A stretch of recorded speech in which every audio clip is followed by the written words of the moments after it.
You should hear me out.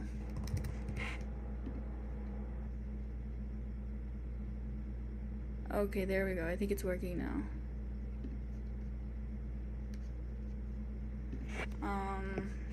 Okay, I can just find it here.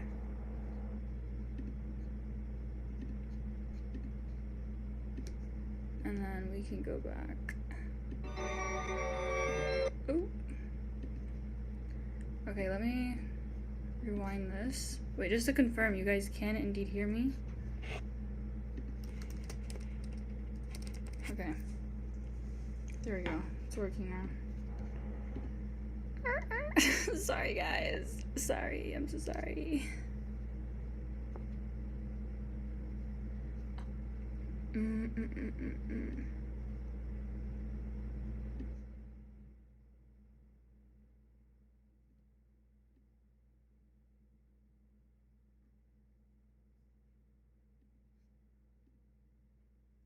Okay, let me invite him. How do I invite him?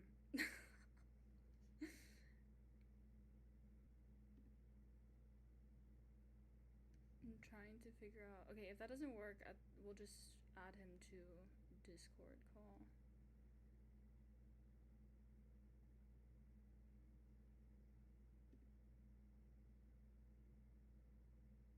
Yeah, I can't figure out how to do this. Okay, he might just have to join on Discord.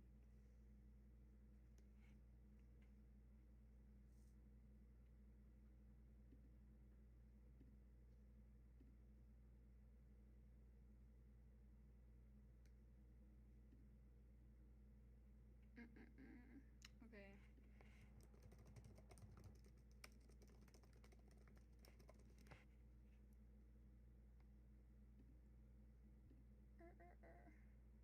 Volume is really low. I mean, I can put it up, but like, is that better?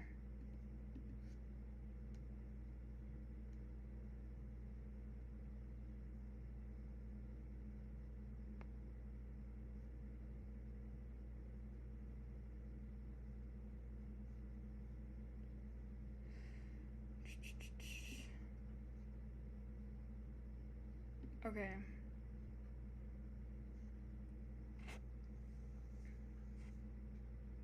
Here.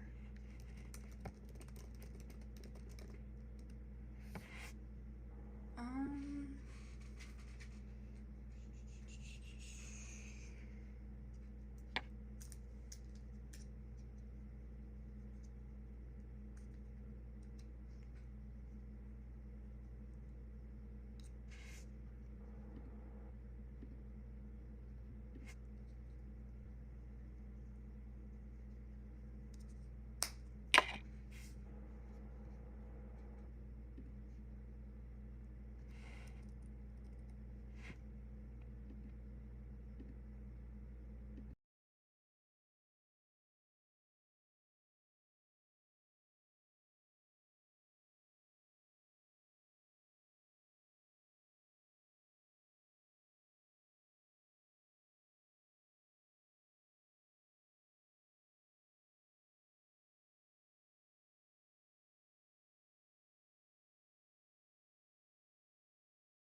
Cat can hear you.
Okay, they should be able to hear me again.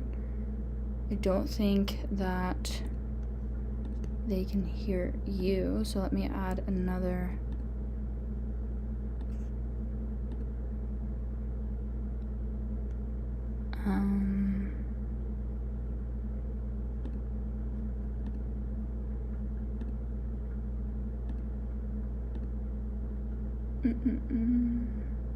Okay.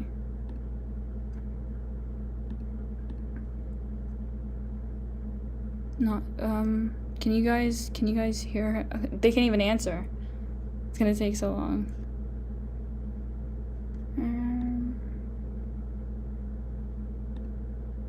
Yeah.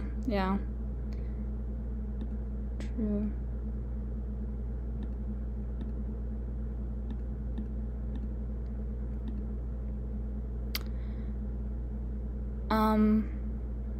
I can. Here, let me do this.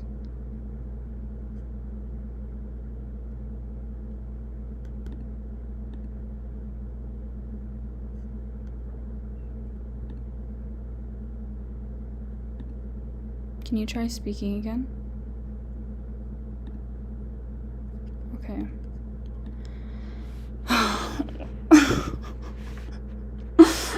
This is not even funny.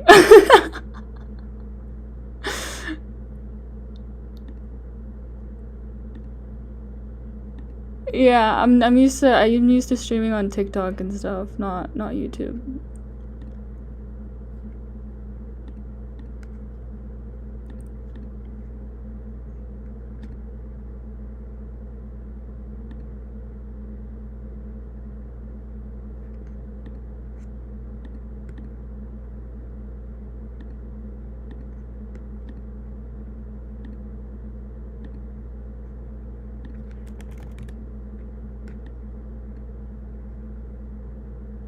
I'm truly not understanding. The chat on your end is delayed. Nuh-uh. No, I think they're talking about me.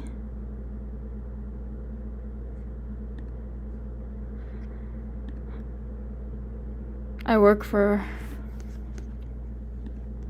Okay, let me remove this.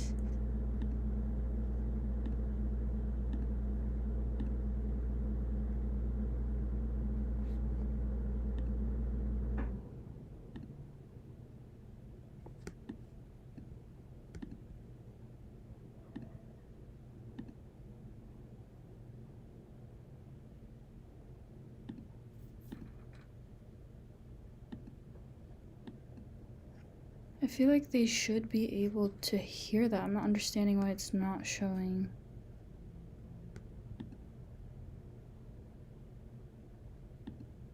Okay, I have a different idea.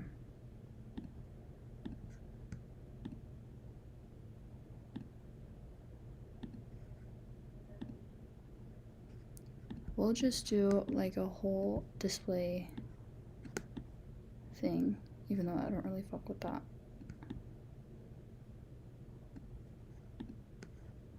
Okay. Can you speak now?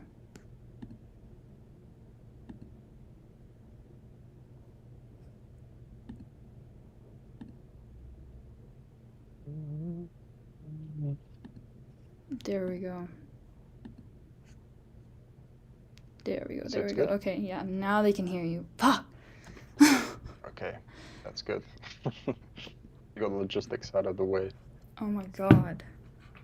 Okay. So I figured we could just go through at least like half of the video.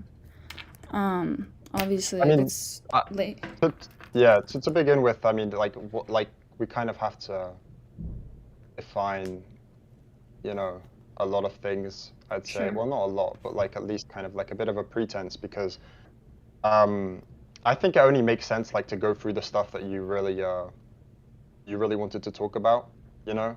Yeah, Because I like mean, there's some stuff that like at the end of the day, the video, as many people probably, I don't know, it seems at least they've misconstrued. It's not like my personal opinion. It is like about like another person, you know?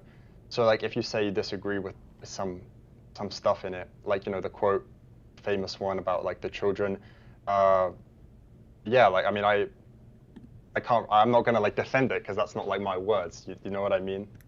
But Yeah, but see, yeah, I mean, I suppose that's the issue that I have. Perhaps the comment is yeah. gone now or it's under another thread, but you said to me like I'm proof of that women, don't need higher education, something along those lines. So I think to a certain extent some of these Yeah, things are maybe things that you think are true. yeah. I mean, look, I do agree with some stuff. I guess that's the point. Like, what we can discuss about, especially the stuff that you find more contentious. I mean, yeah, the reason that I said that, it was quite brusque. I don't have intention to be insulting or anything. It's just the fact that I don't think at least your original comment wasn't very. There wasn't much for me to say really. Like, there wasn't really any critique that I could respond to. I mean, just saying, like you didn't talk about like this field, you didn't incorporate it. I mean, like I didn't, but like, you know, that doesn't that it, like it wasn't like something about what I've said. If you understand what I'm saying, and No, no, no. Yeah, I know. um, Sure. If you were just yeah, being harsh, yeah, fine. I do that sometimes. I get it. I'm not taking it personal, but I'm just saying I think perhaps that is a reflection of like things yeah, that maybe you think, but nonetheless, like the things that you were defending or yeah. trying to substantiate in the video generally just aren't correct in terms of biology. But I guess what things do you want to clarify? Like what we define to be a woman. Do you like beyond that? Like what else are you trying to clarify before we get into it? No, I'll clarify like what you want to talk about. So like, I mean, we can begin with like like the title, for example, like that point about you know, the really famous one about like the children. Um, like I'll say that like I think he writes in a very harsh tone. I mean, it's quite obvious, and I think it's almost taken to be. I think when Schopenhauer writes about women, as well as like Nietzsche and a lot of other philosophers, I think they speak in like kind of a polar manner, and I think that's maybe a very important thing to understand because if you say like, well, not all women are like this, not all men are like this, that's true, but I think the idea is to understand the poles, right? It's almost like Plato's theory of the forms, right? If you're familiar with that. Mm-hmm.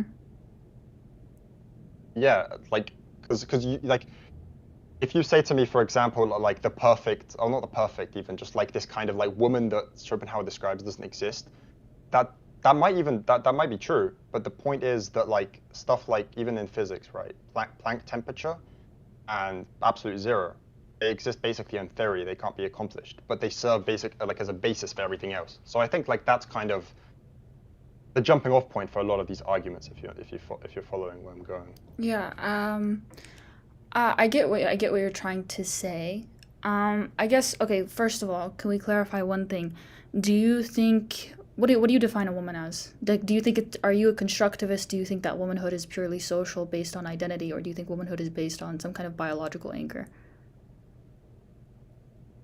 Oh, I think it's a good question. I mean, I think womanhood is on the primary sexual characteristics, Okay. Okay. generally speaking. Of course, it is undoubtedly uh, influenced by secondary characteristics because realistically, the stuff that we connotate the most, right, is from external experience, like external appearance, right? But even though like the primary characteristics might be different, like with rare cases, right? So yeah. Okay. Yeah. I agree with you on that. So we have the same definition of woman. Um. I guess I can't think of anything right now in terms of like terminology that I think we should clarify or I guess, define. Um, but I guess if we find anything as we're watching the video, we can get into that. But that's the only thing Yeah. that I wanted to define. So are you cool with me starting the Yeah. video? Okay. Okay. Most philosophers. Uh, are you watching the stream on like another tab or should I screen share for you? Um, but yeah, it might be good to screen share just because Okay. it'll be delayed anyways, right? If I'm watching on stream, it'll be a bit more. I think it'll be Yeah, better. sure. Hopefully, it doesn't lag your computer out too much. There's a lot of processing stuff, right? don't have very positive views on women. Beginning all the way back in ancient Greece, Aristotle said that the male is by nature superior and the female inferior, and the one rules and the other is ruled. This principle of necessity extends to all mankind. He also bashes the Spartans for allowing their women property rights, stating that power should be in the hands of the men and not of the women. Jump forward to the late modern period, one of the most beloved yet polarizing figures in philosophy is born, Frederick. I'm gonna put this on like 1.25, just so it's a little bit faster. Nietzsche, a man who had a great deal of insight into morality and ethics, shaping much of Western thought, also pitched in on women and their roles, often making remarks deemed condescending or derogatory. Everything in woman is a riddle, and everything in woman has one solution. It is called pregnancy. But conversely, also sharing positive sentiments like the perfect woman is a higher type of humanity than the perfect man, and also something much rarer.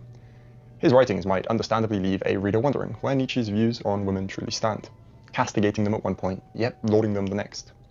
But there's one figure that stands above the rest in his sheer brutality and brusqueness when discussing women, and that is none other than Arthur Schopenhauer, a thinker who owes much of his acclaim to his philosophy of metaphysics and ethics, but also happened to write a short essay about women, aptly titled On Women, which contains no shortage of scathing critiques and harsh words for the genderless sex, which would certainly horrify a great number of 21st century Westerners. And yet, no matter how harsh his words may be, the only matter of importance is whether they are valid or not. So, I'm going to investigate this essay and analyze Schopenhauer's words from a 21st century viewpoint, using our wealth of knowledge to accommodate me, and to try and find out, was Schopenhauer right about women? Schopenhauer opens his essay by quoting French writer Etienne de Jouy. Without women, the beginning of our life would be deprived of care, the middle devoid of pleasure, and the end of consolation. The quote holds in it the essence of woman's virtue, so he starts on a positive note by defining it poetically before using reasoning to reach the same conclusion.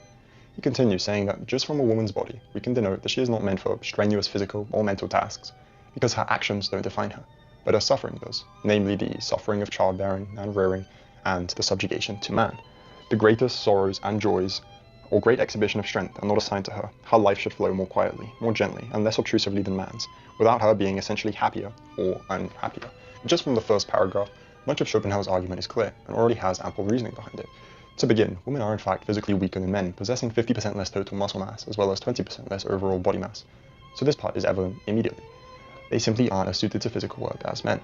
But this isn't the interesting part of the statement. It's that Schopenhauer extrapolates this to mental work too. But how come? I'm gonna pause this here. This was one of the issues that I had. Two things. First of all, Yeah?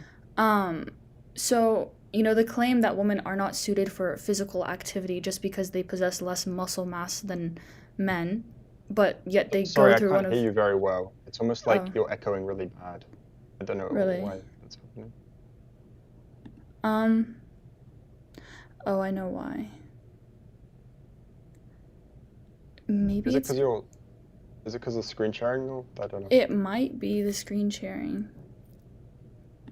If you want, Mm, you can just turn that off now, at okay. least. Okay, I'll just turn it off while I'm talking.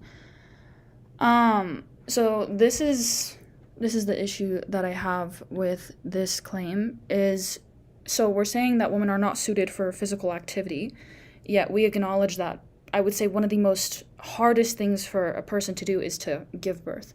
To the extent that women literally die from trying to give birth to other people, right? Do you think that there's any, I guess, kind of physical work that's more difficult than giving birth? I mean, I think I know where you're going to go with this, and like I'd say I agree with you. I mean, I think that's really the point that he's really driving home, right? It's the fact that, like, yeah, giving birth is one of the most painful things to endure, and so it's like, if that's something that you have to deal with almost to bring life into this world, you have to carry that for like 9 months. Like, I mean, we're well aware of that, like as a society, right? Because we have maternity leave and stuff like that. So, I mean, so yeah, so I agree with you.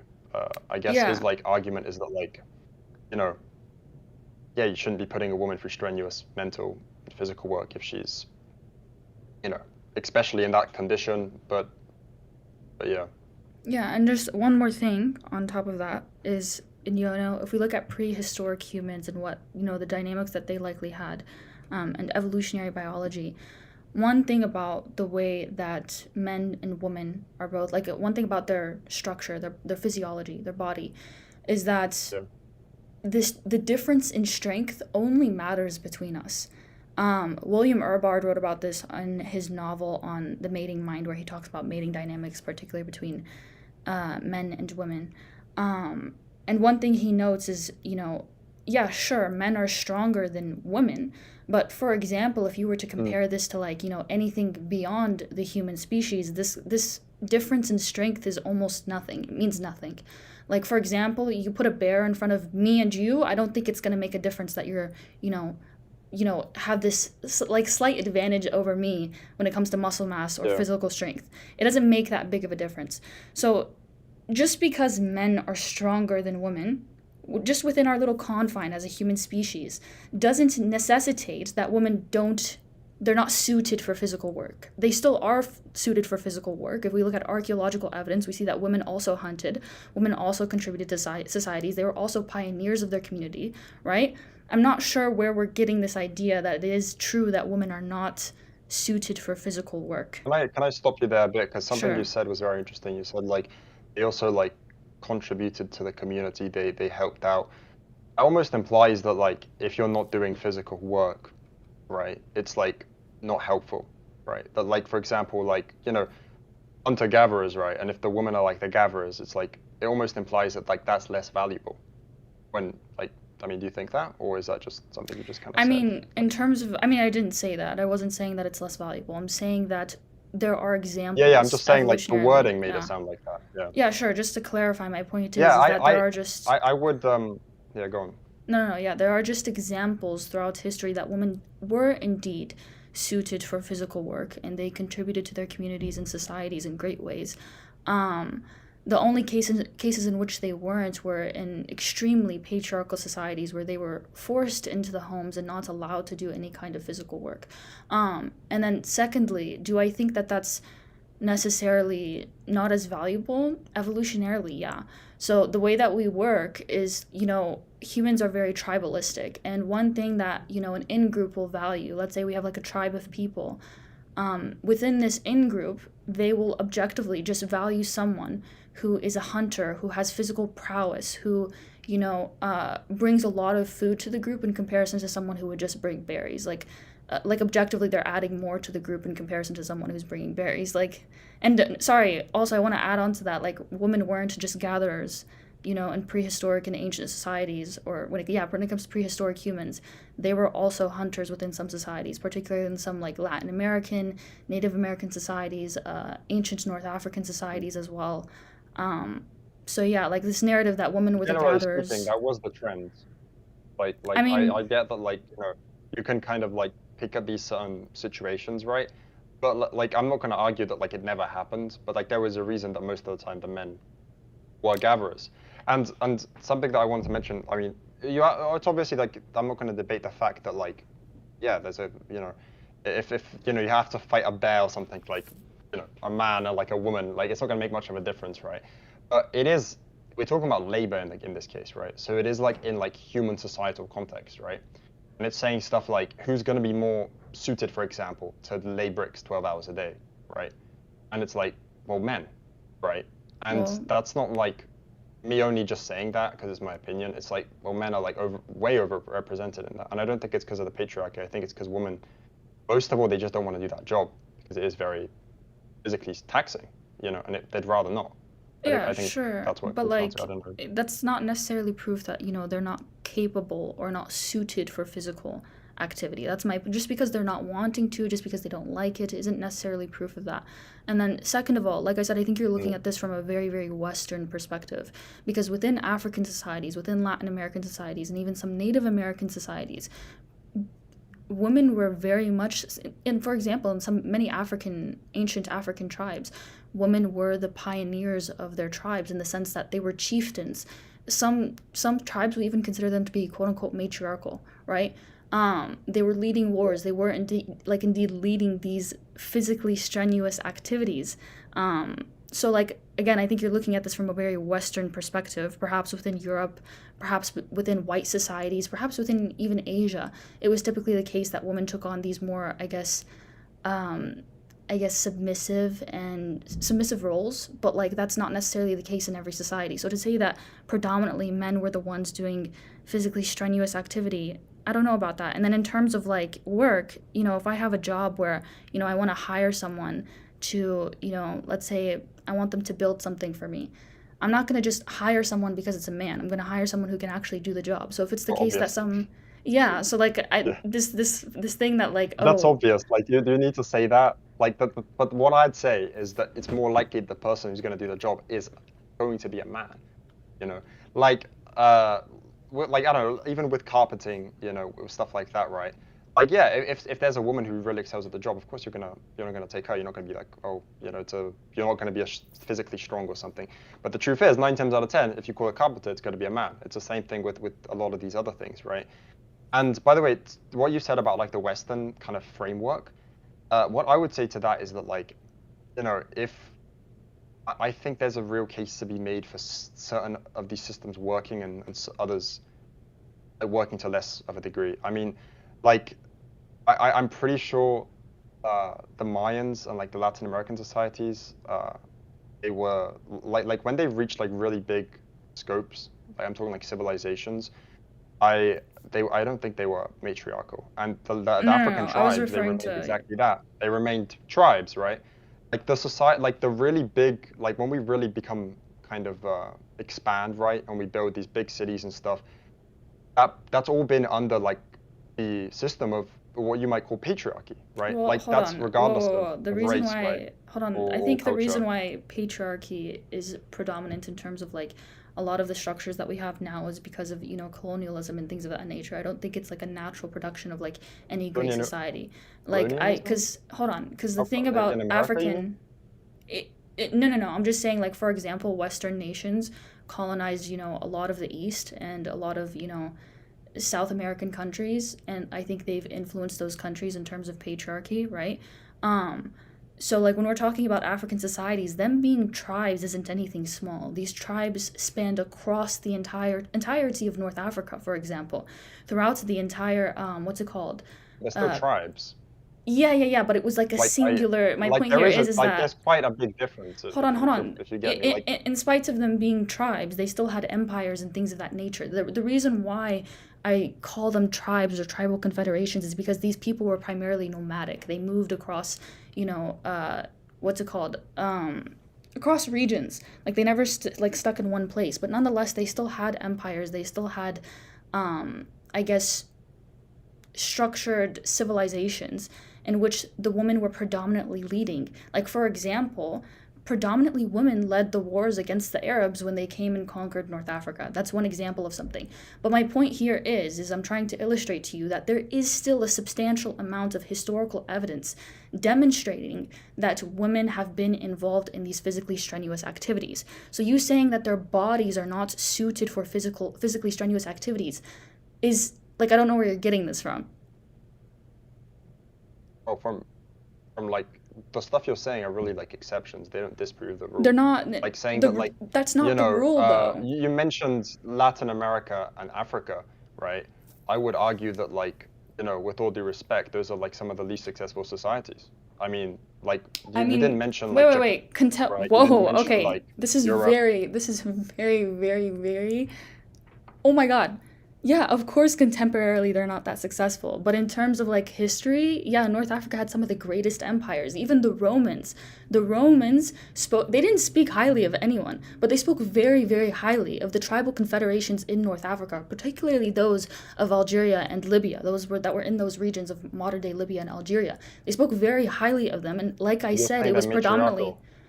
not see the I use matriarchal very lightly because what we observe throughout history is these matriarchal societies tend to be less I guess they don't really subjugate men in the same ways. They tend to be more egalitarian. But when I say matriarchal, I mean that women tended to like lead the home, or they were the centerpiece of the home, not necessarily led the home.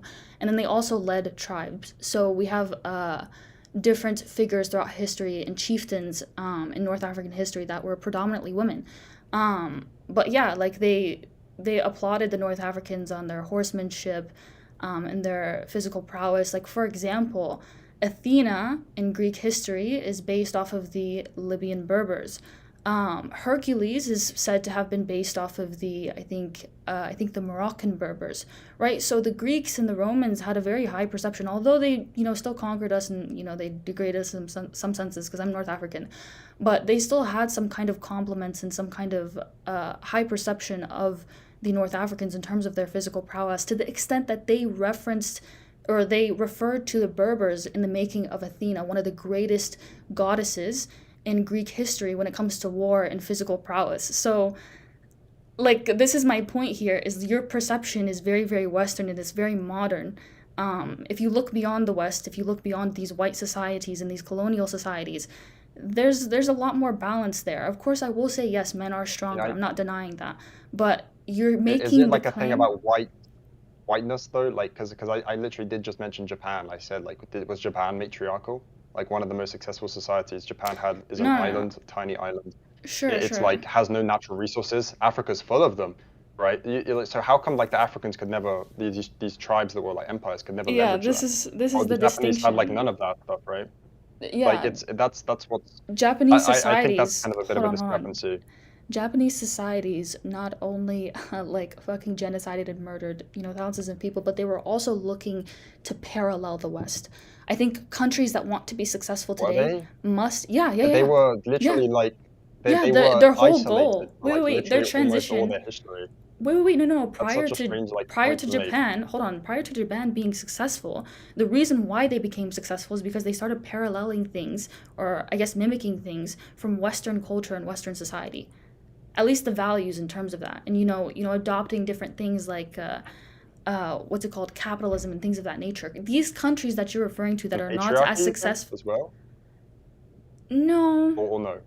no. They already had I that. don't think any society that subjugates their woman is particularly, I would say, is successful. It's Do you think? successful. Wait, wait, It's wait. not. Afghanistan is like very, very patriarchal. Do you think that's a successful country? Like, I think that's as patriarchal as you can get. I mean, look, this is like I wanted Yeah, to touch on this as well, because like realistically, we can't like talk about topics like this without, I mean, like yeah, my video has like a lot of opinions, right? But they really come from kind of my lived experience, right? And I'm sure like that's very much the case with you. I can kind of very much piece together, why you view stuff this way. And I'm not even gonna say like I don't think a lot of it is wrong, or at all. It's just like it's a reaction to kind of what you've probably seen around you. I mean, I've been to like North Africa. I haven't been to Algeria, but I've been to Morocco, and I've seen kind of like how it is there for women. I've read the Quran, so I'm aware of that kind of side of things. Or at least I try to research a decent bit, and like yeah. I mean, if I was like a woman from that kind of context, I'd probably feel like the same way. But I want to make it clear that like I'm not like in favor of this kind of no, these no, kind no. of I, systems. I, I don't Yeah, think you I mean, are. I disagree with the majority of that stuff. Like Hold on, hold on. I've I read don't like the think you primary are. I don't text. think you are okay with that. My point in bringing up the example of Afghanistan, if my point was saying like if you think patriarchy is the dominant driver of success for these countries, then that would reflect in most patriarchal societies. I think what is the most dominant driver of success in these countries that were previously not successful, like Japan, for example, or some Middle Eastern nations like Saudi Arabia or like the UAE, these are perfect examples, is that they previously were not emulating the West and they also were not emulating capitalism. The UAE, Saudi Arabia, Japan, these countries, they're starting to emulate structures that are like capitalism and structures that are like the West, which has allowed them to succeed. Why? Because they also get the support of Western nations. These countries that are not paralleling these concepts and these structures are not receiving support. If anything, they're being attacked.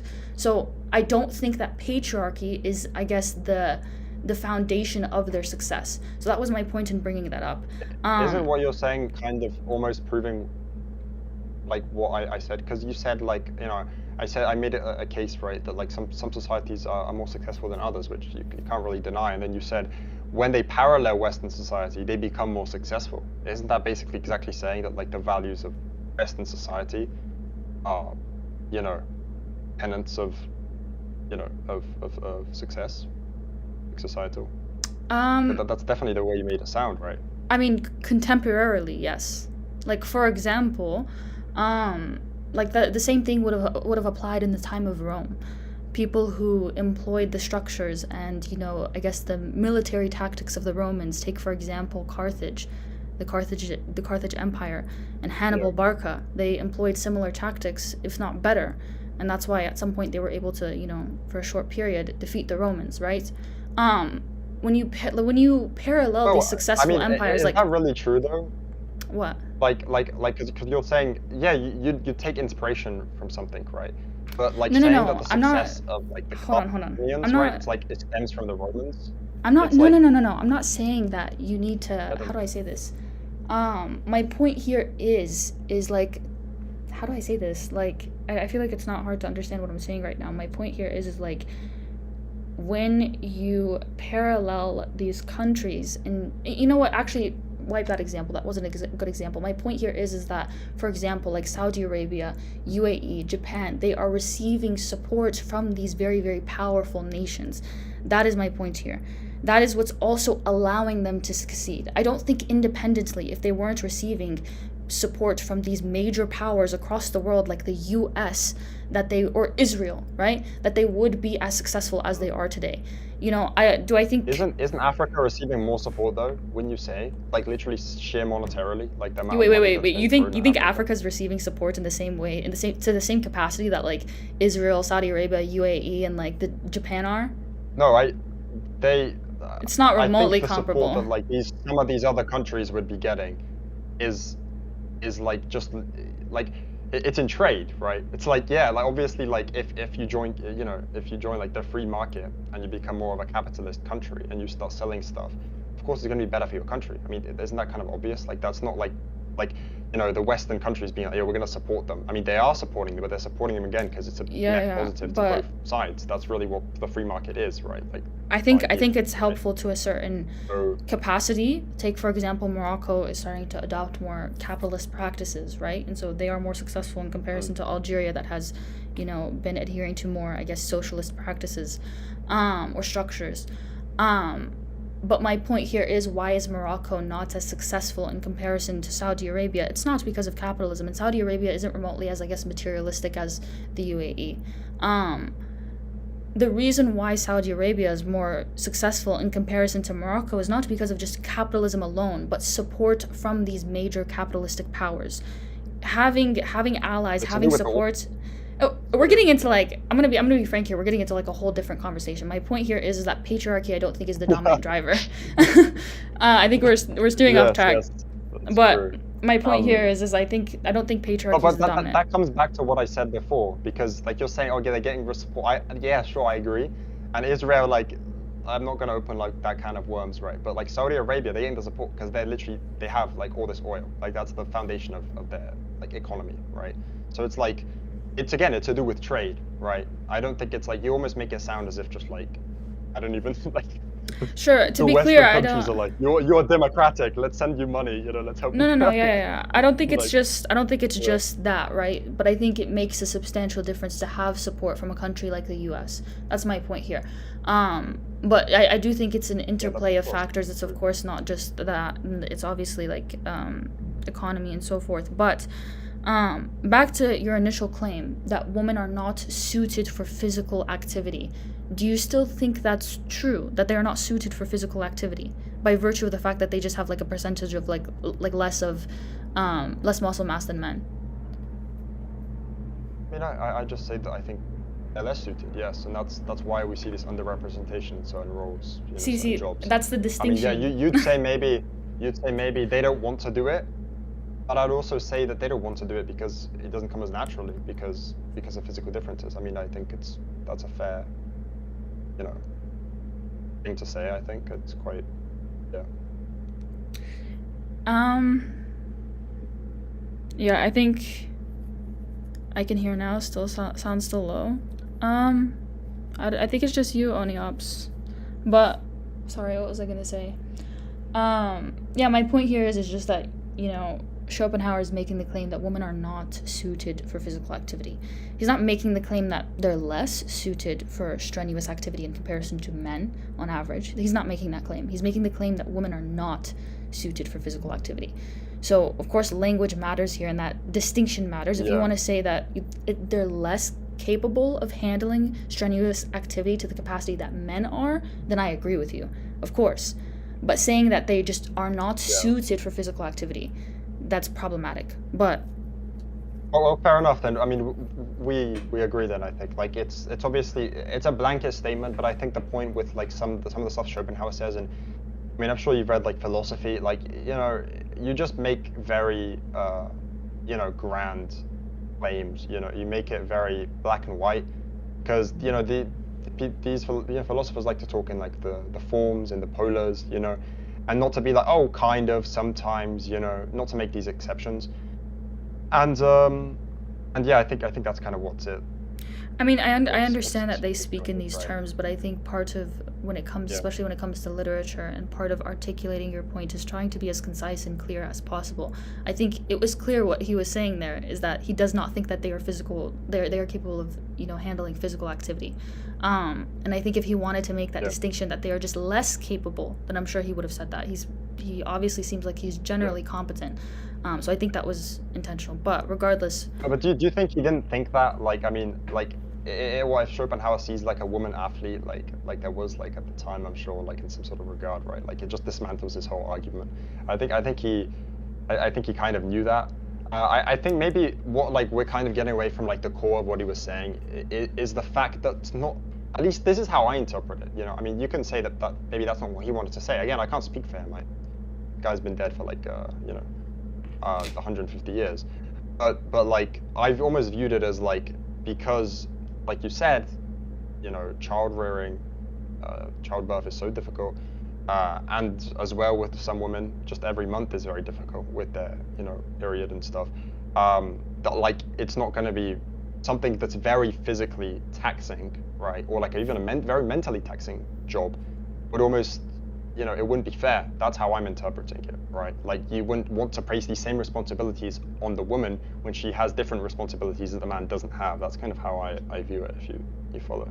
I mean, I see what you're getting at. I think we generally agree, just like except for like a few small things, like I don't know, like I don't think like menstruation is. I think the reason why menstruation is so difficult to deal with is just because of the lack of like medical research on it. Like I don't think it's just women are capable of handling it. If anything, it's better for you to do physical activity, strenuous activity when you're on your period.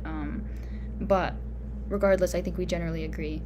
And I will say, I mean, that's something that depends on the woman as well, right? Like greatly, like because sure, of course, like if someone maybe has I have women around me who take that very very difficult, with great difficulty, but yeah. But by the way, you say you think people took this video out of context. I don't think that they did. I think the way that you're speaking makes it seem like you very much agree with him.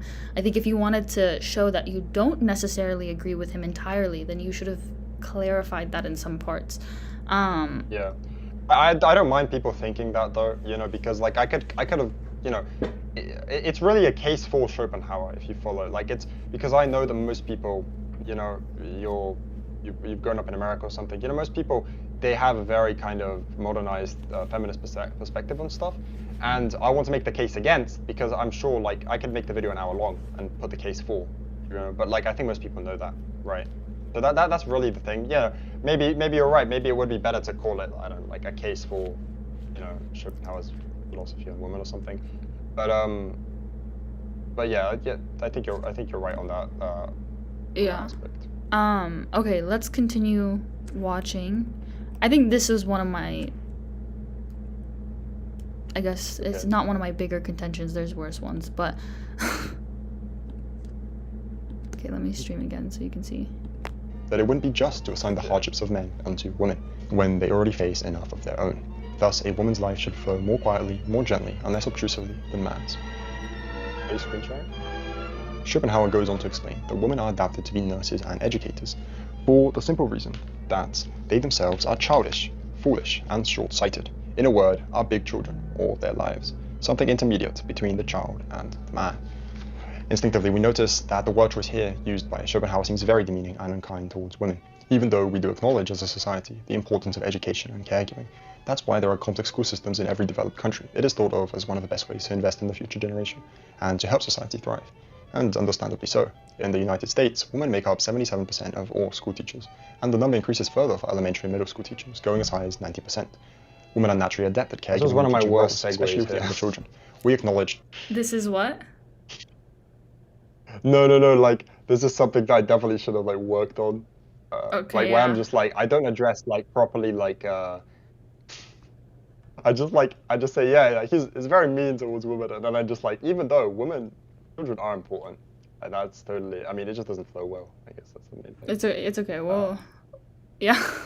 Even though I don't disagree with like with that with like I don't like I'm not taking back like my kind of argument.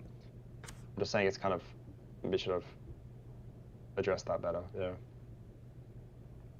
Careers. So what, somehow we're not fond of it when a woman does it for her own family. Oh, sure. I wanted to watch a little bit more because just so the viewers get context, yeah. And not for the family of others. You may often hear disparaging talk in this vein, saying a woman is just a housewife, or that she just cooks and cleans, rebuking her lifestyle as if it is lesser than. And it is ironically this statement that is supposedly modern and feminist that is scathingly misogynistic, demonizing roles that women are naturally drawn to, and purporting them to be unimportant and unnecessary, when they are in fact indispensable for a functioning society. This stands ipso facto. Okay, so this is let me stop screen sharing just so it doesn't echo. But this is another one of the issues that I had, is you saying they're naturally drawn to caregiving roles. They're naturally drawn to being in the home, cooking, cleaning, having children. Yeah, I don't agree with this. And I think the exact words were something like naturally drawn to caregiving. Yeah, the other stuff like in the home and I'm not sure if I said that. I mean, yeah, you did say that they were naturally more drawn to these roles of being, in the home and, teaching and so forth. So I guess my question to you is if you agree that womanhood is something anchored in biology, right? And we agree that, or you're claiming that it's rooted, or they're drawn to these roles by their nature. When we say nature, we're implying something biological. What is your reference for them being biologically inclined towards these roles? Like, what biological mechanism are you referencing? Because when you say that women are drawn to these roles, that this is something that women are more inclined towards, and we know that womanhood is something that is biological, you're making a sex-based claim, and that's the issue that I have here. And I'll explain why in a second, but I just want to understand your reasoning. Like, what's the biological mechanism? Well, the sex-based claim is because of women are the ones that birth children. It's like it's the most natural thing. Like there's many species that like they only have relationships with the mothers. It's like of course they're gonna be more like involved with the children. We know that like monogamous humans are more like generally monogamous because we have like lower sexual dimorphism than a lot of other species. So that means that the father is, of course, normally like a presence, or should be a presence, like in the child's life. That's very important. But generally speaking, like it's like I think it's just to do with that fact. I think it's to do with the fact that the child is birthed by the woman. I mean, I can't like cite like a like a certain like biological textbook or something, a biology textbook about it, but I think that's okay. So to explain to you why I don't like it biologically, first of all, yes, women do have a connection with their children. When they give birth, they release oxytocin. The brain pair bonds them with their child. It gives them mate guarding instincts, or not mate guarding, just pair bonding. They want to guard their child, right? So of course they have this natural protectiveness, this natural inclination to nurture their child, and this was evolved for the purpose of the fact that it was more likely to ensure the survival of your offspring. However, the issue that I have with this is that women are not intrinsically nurturing to everyone. Like that's you're not pair bonding to everyone. You're not so that's the issue that I have with this, is that women are not. That's so obvious. Didn't I mention that like later in the video? Or sorry to interrupt, but I'm not sure. Yeah. I don't recall, but because I literally said like there was there's like a Nietzsche quote at least that I bring up that like yes, even though I think it's actually inherently to do with the care for the child, right? Like you know, like even with animals, just a random example, not like if you see like ducks or something, you know, they just start like they're trying to attack you or something, even if you're just walking past, you know, but they're just trying to protect their young. And I think that's what it really comes down to. Like I don't think the claim is like women aren't caring and nurturing towards everyone, because I think that's absolutely false. Yeah, but you're saying And I like think that actually has to do with the care for the child, right? yeah, Um, but you're saying that that they're yeah. more like suited towards these caregiving roles within society. Like for example, being a nurse or being a teacher, Yeah. whatever it may be. I don't think that this has Yeah. anything to do with the nature of a woman. I think it has to do with how they've been socialized throughout society and throughout history, especially under patriarchy, especially when you push this You narrative agreed that about you said the with the oxytocin release, it's the most natural thing for a woman to be hair bonded but with her only child. Do you but not only think to their like child, that's a not to similar? Yeah, yeah, but isn't it like I don't think that's like I think a woman's mimicking that relationship when she takes out on caregiving roles, you yeah, know? but I don't like Like for because I example, think wait, a wait. lot of it stems from that, right? Hold on. My point here is that it is only with her child and only in the case of motherhood. Assuming someone like me, if I have an inclination to go be a nurse, or I want to go be a nurse, I want to go be a teacher. I don't have a child. I've never mimicked those behaviors of being a mother. I don't understand how it is to be a mother. I don't understand how it is to be nurturing to a child because I've never had one. So this idea that women by their nature want to be nurturing to other people, like I'm not sure where we're getting this from. This is very, very socialized. Biologically, we can't tie this to any biological mechanism, and it's not sex based. It's very, very much something that's like a And you just just been extrapolate the fact that like it's such a primordial need, like with you know a primordial kind of urge to take care of the child, and it just yeah, yeah, it's yeah. I I mean okay. So like you're yeah. you're reiterating the same point. Like I'm yes, it is towards the child, but it is not towards society as a whole. So like this inclination to be a nurse, this inclination to be a teacher is not by virtue of a biological mechanism. That's not why it's arising. It's because of some kind of socially ingrained behavior that women are encouraged to be more emotional, more empathetic, more nurturing, and because of that they exhibit those behaviors. It's not necessarily because there's some kind of intrinsic biological or neurological mechanism that makes them inherently more nurturing. No, and again, it's You only believe in in the case of the socialization? child. Sorry, what were you saying? No, I just asked like you believe in socialization because you're saying they've been socialized to act like this. Yeah. I mean, yeah, like what I would say is I think there are like archetypes, and I mean, again, with psychology and philosophy, you can't really like you know you can't find like the absolute truth with stuff like this. So I'll just you know tell you what I think, and we can continue like if we don't agree. But I think like you know some of like Jung's writing with like you know like man and his symbols, for example, and you know the archetypes. I think people can follow like women too follow like the archetype, follow like the symbol.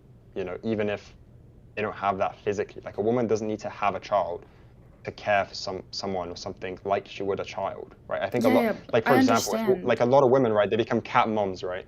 Like they're imitating that relationship. You would say, oh, but there's no like you know neurological like she hasn't experienced being a mother before. Yeah, she's being a mother to the cat. Okay, I would argue that everyone, it's just people call Mhm. themselves cat dads. That's like completely like that's a bad point. I But mean like I hear that a listen, lot less. my issue here is that you made the claim that it is by their nature. So when you say by their nature and you Yeah. understand that womanhood is something biological, you're not referring to the social layer. Of course, there are layers to these things, but you understand that fundamentally it has a sex based core. Then you are making a sex based argument by saying it's by virtue of their nature and by biology. There is no biological mechanism that predisposes women to being nurturing to all men. As far as we understand, we can only point to socialized All right. mechanisms. There is That's no my claim like that as well. What I would say is I think women are nurturing towards towards individuals, not to like the group, right? Like if a even woman's a nurse or a school even teacher, then she's you're not understanding. Women don't have this biological inclination to be nurturing to anyone, even to an individual. Like this is not like it's not a characteristic purely of womanhood. I think human beings want to be nurturing to people that we care about, right? Men or women, it doesn't matter. Mm. If I have a partner, if I have a loved one, if I have a child, I want to be caring towards them. It's just I have an emotional attachment with them. I pair bonded with them. That's a psychological thing. But being a man or a woman does not predispose you to being nurturing. That's my point here. Like we don't Totally. have I any mean, evidence I of think that. that yeah, but the real just thing that we're kind of, maybe we can't agree on is the fact that like, I'm saying that yeah, women they really are like they work a lot in caregiving professions, and you say because that's socialization. I just say it's because they're naturally drawn to it. I mean, I don't know like how we can Okay, but you're saying, like okay, agree about that. it's not about agreeing. You're making a claim that they're Yeah. naturally drawn to it. You're making a biological claim. So if you're going to make a biological claim, you need to substantiate that. Use some evolutionary biologist, use some, study, whatever it may be, but you're not going to find any substantial studies that show that because we haven't tied it to anything biological. If anything, we tie it primarily to yeah, socialization. That's what most evolutionary biologists agree upon, at least in terms of, like I said, being nurturing to everyone. If we're talking about children, yes, I agree with you, but being nurturing to someone else, that's not by virtue of being a woman, and you can't identify something like that. And by the way, the reason why I don't like this is because we are creating something that's immutable to women, but not to men. And I think this is part of the reason why fathers aren't as involved in the home as they should be. They go to work and they call it a day, at least in most families. Maybe that wasn't your family, maybe that's not the case for everyone in this chat, but in most families, men go to work and they're not as involved in their children's lives as they should be. And I think part of the reason why so many people have issues, especially psychological issues, is because their fathers aren't as present as they should be. Their fathers aren't fathers to Yeah, them in that's the way that true. mothers are mothers to their children. You should be the same way that a mother is But to I a think child. those are different roles. Like I don't know if you're saying like you should be the same. Like I don't think a father will do the same things as a mother. Like he doesn't have to be a good father. Like Like it what comes things? in a different scope, I'd say. Like almost. I mean, I thought of it like this kind of like a mother's almost like the gas for a car because she's always providing love to the child, and the dad almost has to be kind of like the brake and enforce discipline, enforce kind of tough love and direction and rules Why a would lot the of the time, father be right? the one that enforces discipline and not the mother? Because it comes back to the archetypes. I think those are like the So I you're think just those are the operating on primordial like social roles. archetypes. Like this is not about biology to you. Oh, it is. Of course, it is about biology. I Okay, mean, I so mean that's then why I brought all what those things up, right? so Like okay, so we've then what assumed is like all hold of on, hold these on, hold on. roles in history. Yeah, go on. Sure. I'm not talking about history, we're talking about biology. So I'm asking you what's the biological symmetry breaker between a man and a woman that makes a man the one that should be the one to discipline the child and the woman to just be the one that's nurturing? I mean, Like, I do you understand why I I say can't. you were making biological references that I don't think you fully understand? And that's not an insult, right? Like I'm sure you know more than me on certain things. I'm not a. Yeah, I don't really understand that much about biology, but I'm gonna say this. I think the relationship between humans is not like maths, right? I think even if you can find a peer-reviewed study or like a research paper on something that kind of proves your point, that's written by another human being. And I think like the best thing we can do is kind of approximate these things. Certain things work for certain people, and all I'm saying is that like yes, this kind of archetype, yeah, it has worked before. Maybe it isn't that tied to biology, but like It works for biology is men. changing all the time. You know what I mean? Like we But don't even like if you yeah.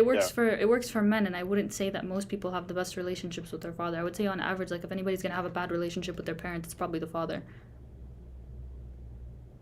Yeah, I mean, Yeah, so you're I think saying that this you're dynamic very right has, about even that. though I would say that most people like their family dynamic is like this, you're saying that this dynamic is what has worked. Yeah, I think so. I mean, I think the reason that it hasn't worked in really modern, recent years, right? Maybe since after the World War II, is because of a plethora of other reasons. It's like, I would say like women in the workforce, for example, like this at a certain point, right, in like the 50s and the 60s and before, it was like an extra thing, right? Let's say like in the family. So like if a woman worked, it'd just be an extra income. At a certain point, it became like mandatory for most middle class people, and I think that's come at the cost of like of Wait, I have a of question. the whole nuclear family, you know? I have a question. Yeah. Do you think men are, how do I say this? Do you think men are biologically inclined to, um, be in the home and be providers, long-term monogamous providers? What do you mean by like in the home? You mean like commit? Like Yeah, like to stick a with a woman? single partner, provide for them, be monogamous with them. So And likewise with just to get women. this clear, so when you say biologically inclined, Yeah, yeah, yeah. or so because are you asking like what do I think they should do, or what I think they're biologically inclined to do? What I think that Because if we're because speaking again, we're biologically, the I'd probably say men are inclined to be like kind of polygamous. Yeah, I think like I mean, so it's are less than women. I'm like not. other. I think it's less than other species, for sure. I But mean, but like, sure, I'm not but asking yeah, about like there is a real case to be made for that. I'm not asking about polygamy here. I'm asking. I mean, both men and women prehistorically were polygamous, but I'm asking you, do you think that they have this natural inclination to stick around and be a father? Mm. Yeah, I think so. Yeah, I think like we're not like to that degree of like other animals where the father's completely absent. But I think it's like it's not as well. We're not so sexually like we don't lack like total any sexual dimorphism where like we totally pair bond and we almost take on equal roles if you get what I'm saying. I think it's almost like an in-between kind of variant with the father's presence, and I think that's what it's always been like. For example, like with the dad going to work, right? It was out of necessity, right? And realistically, I mean, you're saying, yeah, most people have a better relationship with their mother. Yeah, it's natural because most kids they cling to their mother more.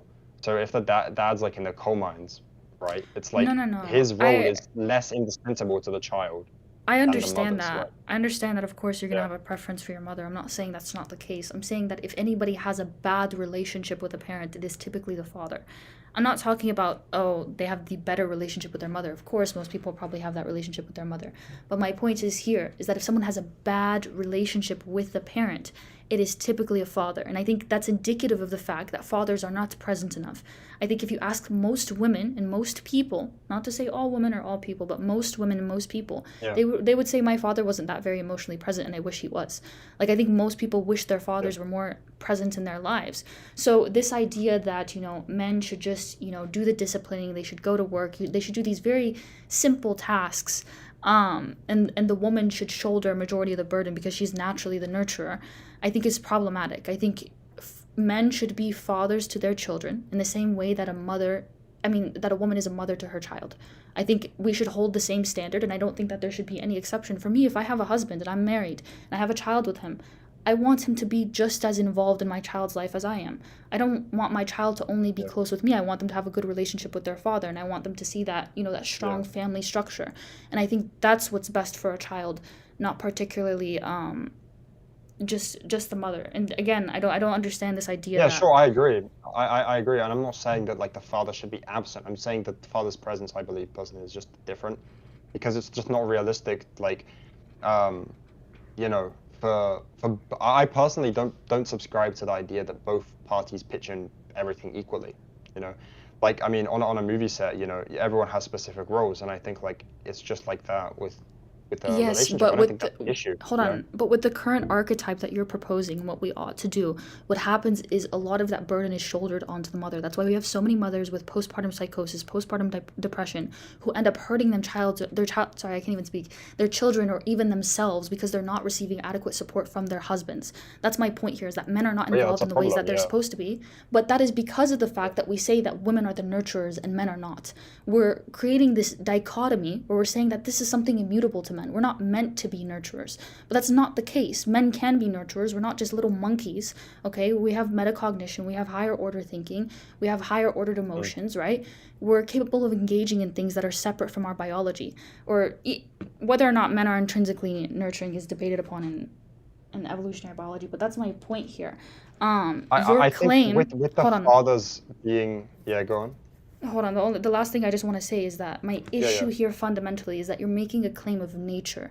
You're saying that it is immutable by virtue of their biology. That is the issue that I have here. If you were saying, I think it ought to be the case that it should be like this because of the way that our society is structured, fine. What am I going to say to that? You might operate on a different paradigm, different frameworks, and so forth. Do I necessarily agree with that? Do I have to agree with your premises? No. But is it objectively wrong? I can't prove that. But when you're talking about Yeah. biology and you say it's a part of nature, that's when I start to have an issue because now you're making it something immutable and you're making it apply to every single woman and every single I man, mean, and that's when it I becomes a think I problem. think that's kind of semantics, like past a certain point. Like, I mean, I'm not really changing like the reality of things. Like, I'm just saying, like, look, I see these patterns, and I think there's a reason for them. I think they come from biology, and you say you think they come from socialization. I mean, if you It's know, not. we both agree that they Listen, exist, right, for some reason. dude, So what you think does not matter. We're relying on studies here. My point here is that evolutionary biologists and neurologists and so forth have not concluded that this is an intrinsic nature of a woman, right? We can't prove that. We can't prove that causation. And the fact that you can't point to a can you prove that biological it comes from mechanism. socialization?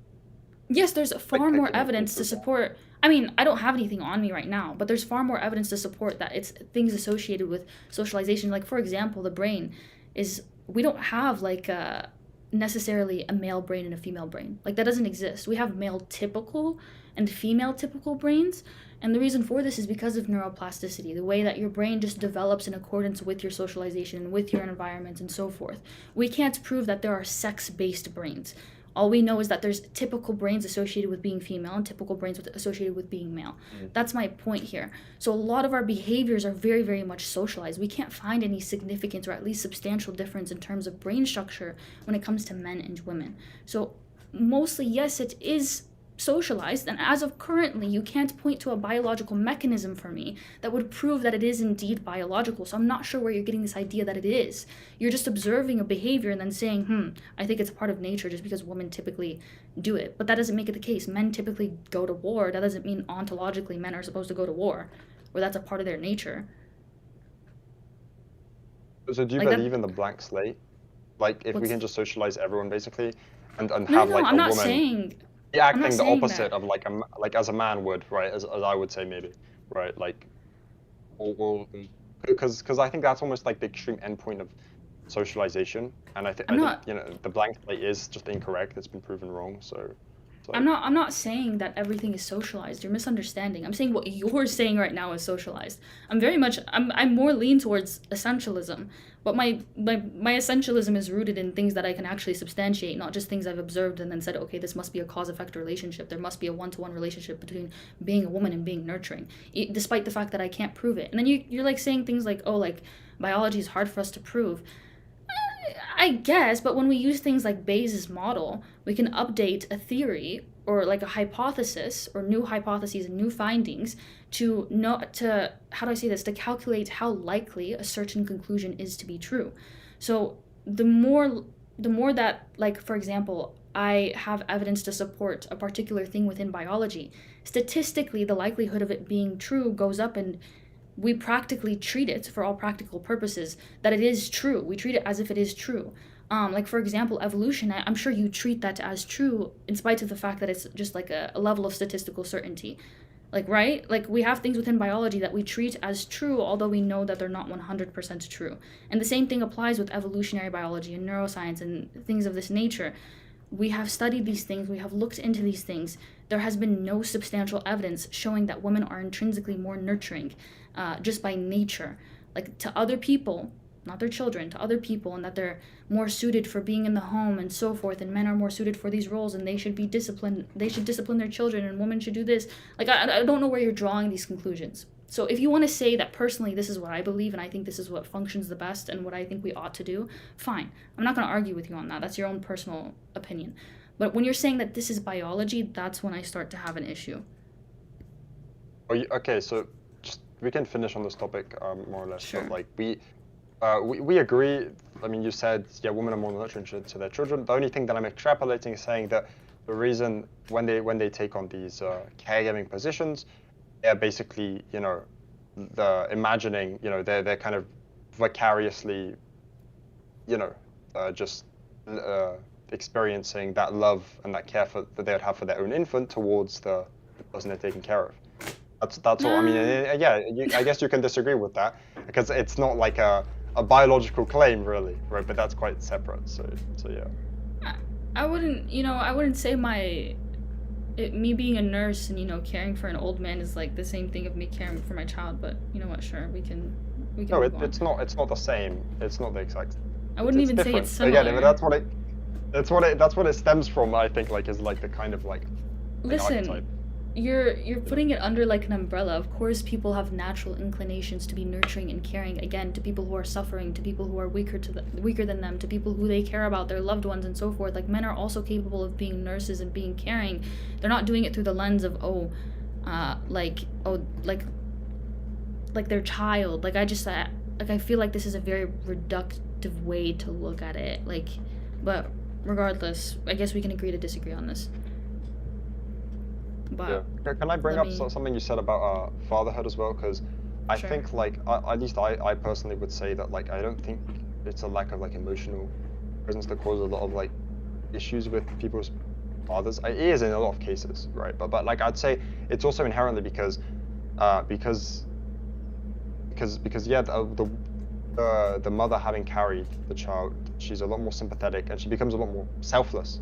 Well, I think it's precisely because and social as well, not to mention, especially like towards her own child, she won't want to be confrontational a lot of the time.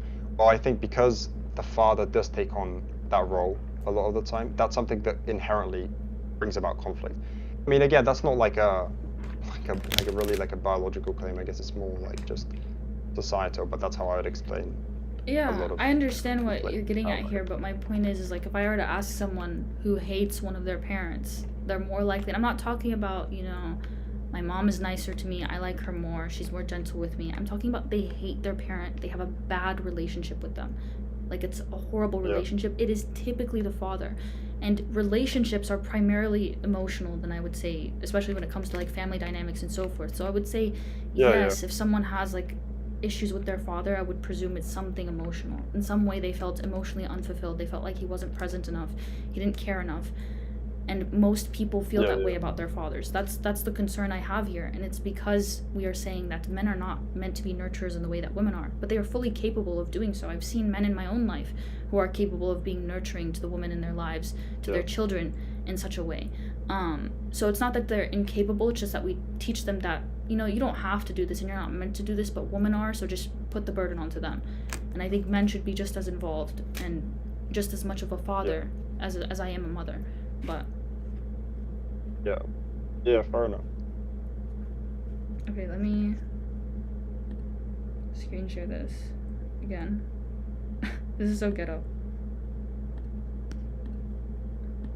Reviews femininity as a negative byproduct of the people on Discord. Sorry, what did you say?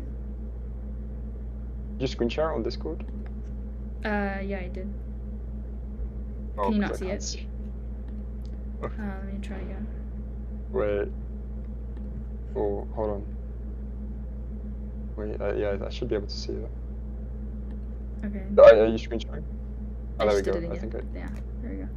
Okay, we'll go. There we go. Yeah, okay. To the next section.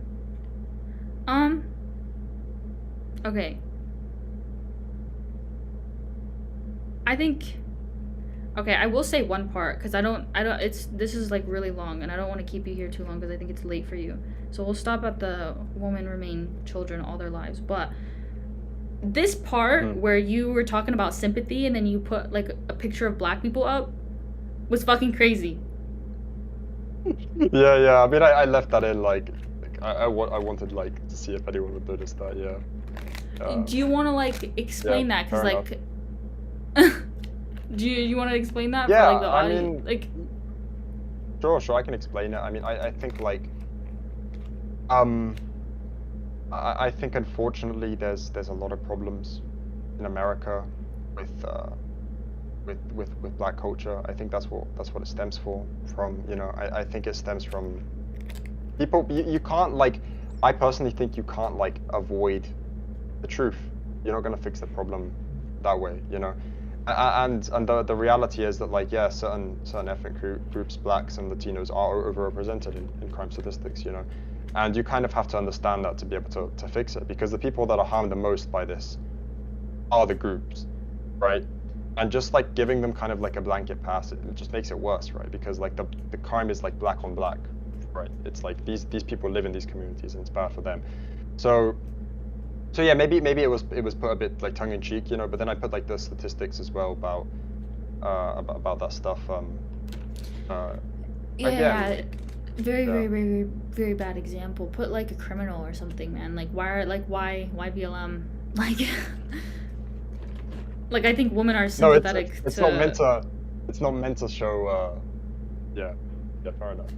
I think women are sympathetic to black groups, particularly because they go through a lot of suffering, historically, systemically.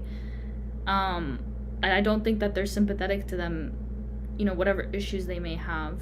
And again, I don't think that's an issue of, you know, the group itself. I think it's how they've been socialized and subjugated and so forth. But yeah. Yeah. But yeah. Don't do that. I mean, that's kind of like a different topic. I guess at the core of it, like, you can't really. I mean, I think you'd probably agree that the people who are harmed the most by this is the groups. You know, I mean, I have nothing against any of these ethnic groups, really. I don't like. I live like on the other side of the world. Do you know what I mean? It's just quite obvious that there's a serious cultural problems with this stuff in America, and it was just a nod to that. I see there's a lot of tension, you know, especially with that kind of the photo I put there of the Ukrainian woman. That was like someone who the guy was, you know, arrested multiple times, and it's not the only case that's happened like that, you know. And maybe it's not, you know. I think it is partly like a race thing. I think it's almost like calling out problems in certain groups automatically becomes like racist or something. You know, you can do that with like a lot of groups, right? You can say like, oh, there's a problem with, you know, whiteness in America. You can't say the same for black people, for example. I understand what you're getting at, but it's about the execution here. Yeah. I'm not the type to nitpick these kinds of things. Don't worry, I'm not like some virtue signaling, like, I don't like to use this word, but like libtard, okay? Like, it's about your execution here, coupled with your entire video, which comes off very, very, very misogynistic. Coupled with that, it made you look like you're a white supremacist. So, you know, if that wasn't your intention, I don't really know your entire view because we're not gonna get into that, but, yeah. Can I ask, what is the most misogynistic thing? Because like the stuff we've talked about so far, I think it's been very almost like semantic. I mean, like the first point, like about, you know, you're kind of saying like it can't be biologically proven, which fair enough. But like, you know, misogyny is a very strong word. It's like it's a hatred for women. What gave you that impression? You know, I think maybe I'm open. I think there's two different types of misogyny, right? The way that we define it. There's one, the hateful devaluation of women, systemically or within a society. And then there's the second definition, is just like some kind of systemic inequality by virtue of someone being a woman. I definitely think these kinds of narratives fall into the latter. In terms of the former, I would say saying things like women are childish, or which later on you get into like, oh, women are defined by their beauty and their fertility, which I don't know where that is, but that's also wrong. Yeah, these things are very women define like themselves by that, you know, like most of all. I mean, I don't think it's just women, but that is to an extent devaluing women. Like it is a form of hateful devaluation. Like, for example, saying that women are just meant to be in the home. They're not capable of physical activity. They're not capable of contributing to society and greater things in the way that men are, by virtue of them those being things a woman. are total strawmans, because, you know, there's I no mean, such thing. sure, As wait, they can't maybe contribute to society. I think. Let me clarify. The fact that you view, you're viewing certain things like that they don't contribute to society. Like, say, for example, you probably viewed saying that, like, at home, is not contributing to society. No. Whereas I don't I'm agree. not. That's not You my don't follow. position. I'm talking about Schopenhauer here, and you are essentially holding up his positions, and his positions are one which devalue women. That is my point here, and that's why it's misogynistic. That's why your video comes off so misogynistic. And I was telling you, if you didn't want it to come off that way, and that's why so many of the comments are mad at you. It's not just me. It's because it comes off like you are defending his position. If you have different viewpoints, if you understand that there's more nuance to it, then provide the nuance. When you just provide justification for Schopenhauer's view and don't provide alternative perspectives, especially your own, when this is your video, then that makes you look misogynistic, and that's the issue with it. I don't, obviously from what you're telling me here, you obviously have a bit more nuanced view in comparison to Schopenhauer, but what Schopenhauer is doing in a lot of these excerpts is literally devaluing women. But I'll get into what's like wrong with him further, but regardless, I don't think that you're misogynistic, but I think these positions that he holds are indeed misogynistic. If you say like the video is inherently misogynistic because Schopenhauer, you think he's misogynistic, I mean, I can't really argue against that, because de facto, like, however you make a video about that and discuss that, it's going to be misogynistic, right? If you, I mean, if you, I don't think like, so. I think so again, you it's don't the think any of the execution arguments here. I've made are misogynistic, or you think what exactly? So after discussing with you further, I don't think that you are as misogynistic as initially watching the video. How it came off to me, at least, is that you were defending his positions. Yeah. Like that's how it like, and you were like essentially like agreeing with him. And I think his positions in themselves are very problematic, and him as a person is very problematic. But I'll wait till we get to like the child part for that. But yeah, let's watch the beauty part. I think it's actually this part. Okay. Am I still streaming? Yeah, it's good. Okay. Next, Schopenhauer goes into woman's beauty. Nature endows them for a few years with a richness of beauty and a fullness of charm at the expense of the rest of their lives, so that they may, during these years, ensnare the fantasy of a man to such a degree as to make him rush into taking the honourable care of them, in some kind of form, for a lifetime, a step which would not seem sufficiently justified if he only considered the matter. From a biological and societal perspective, Schopenhauer is correct on this point. Women have a much shorter reproductive window than men. This is what was wrong. This is what I didn't like. Yeah, the traditional view.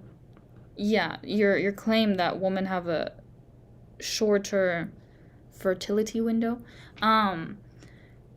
This is sure the traditional view maybe about 10-20 years ago was the case that, women's fertility declines with age, but as we are studying female reproductive health more, and we're studying male reproductive health more, we are beginning to realize that the fertility of men also declines. And for example, let's say we have like a 50-year-old guy and a 40-year-old woman, and they're trying to conceive a child. Let's say she's unable to conceive that child. A good portion of the reason why she's unable to conceive the child is also because of the man, because the viability of his sperm decreases around 35 to 40. And the viability, and his DNA becomes corrupted, by the way, the older that he gets, around 35 to... Do you not think that that's also to do perhaps with a lot of negative lifestyle changes to men? Because it's certainly, like, I'd probably agree, but I don't think that's intrinsic, right? I mean, you don't think, you don't think researchers isolated these variables and didn't think about, lifestyle? Like, I think that's like a basic thing. Like, if I was doing research on this, I would of course consider lifestyle. Even the most like basic standard Western lifestyle might be like deleterious by like. No. But my point here, they narrowed down the variable to age. That age was the reason for the DNA becoming corrupted over time, and DNA damage within sperm. So their sperm are less viable, and they are also less. The DNA is more damaged, which results in things like disorders and miscarriages and so forth. So let's say a woman is unable to conceive a child, she keeps having a miscarriage or whatever it may be. A good part of it's not just on her. Of course, once women also reach around 40, their fertility starts to decline. Why? Because they have less eggs and so forth. But a good portion of it we're starting to understand is also men. The viability, the health of your sperm is just as important to maintaining the fetus as it is the mother's. So if your sperm is, fucked up, she's more likely to have a miscarriage, she's less likely to conceive, the child is more likely to have disabilities and so forth. Yeah, so But men's I think the problem fertility. with your reasoning is you say it's just as important, right? If you Yeah, it said like it's is. also important, I mean, no one's arguing that.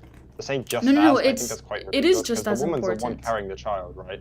And Sure, everything for points in the the other hold on. direction, right? For those 9 months, but how okay, so DNA expression is not just limited to how like the construction of the child. It's also limited to the metabolic processes that keep the child alive in the womb. And we also take some of that DNA from the man's. So the man's DNA is what forms I forgot what it's called, but the tissue around the child. So for example, let's say his DNA is damaged, that also affects that. It affects the health of the child and the development of pregnancy.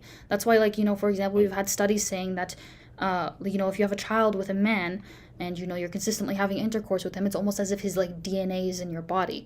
And that's because of the fact that that DNA is essential to producing an environment that is suitable to conceive a fetus and to carry that fetus to term. So it's just as important for a man to be healthy, and we also have to consider his age as well.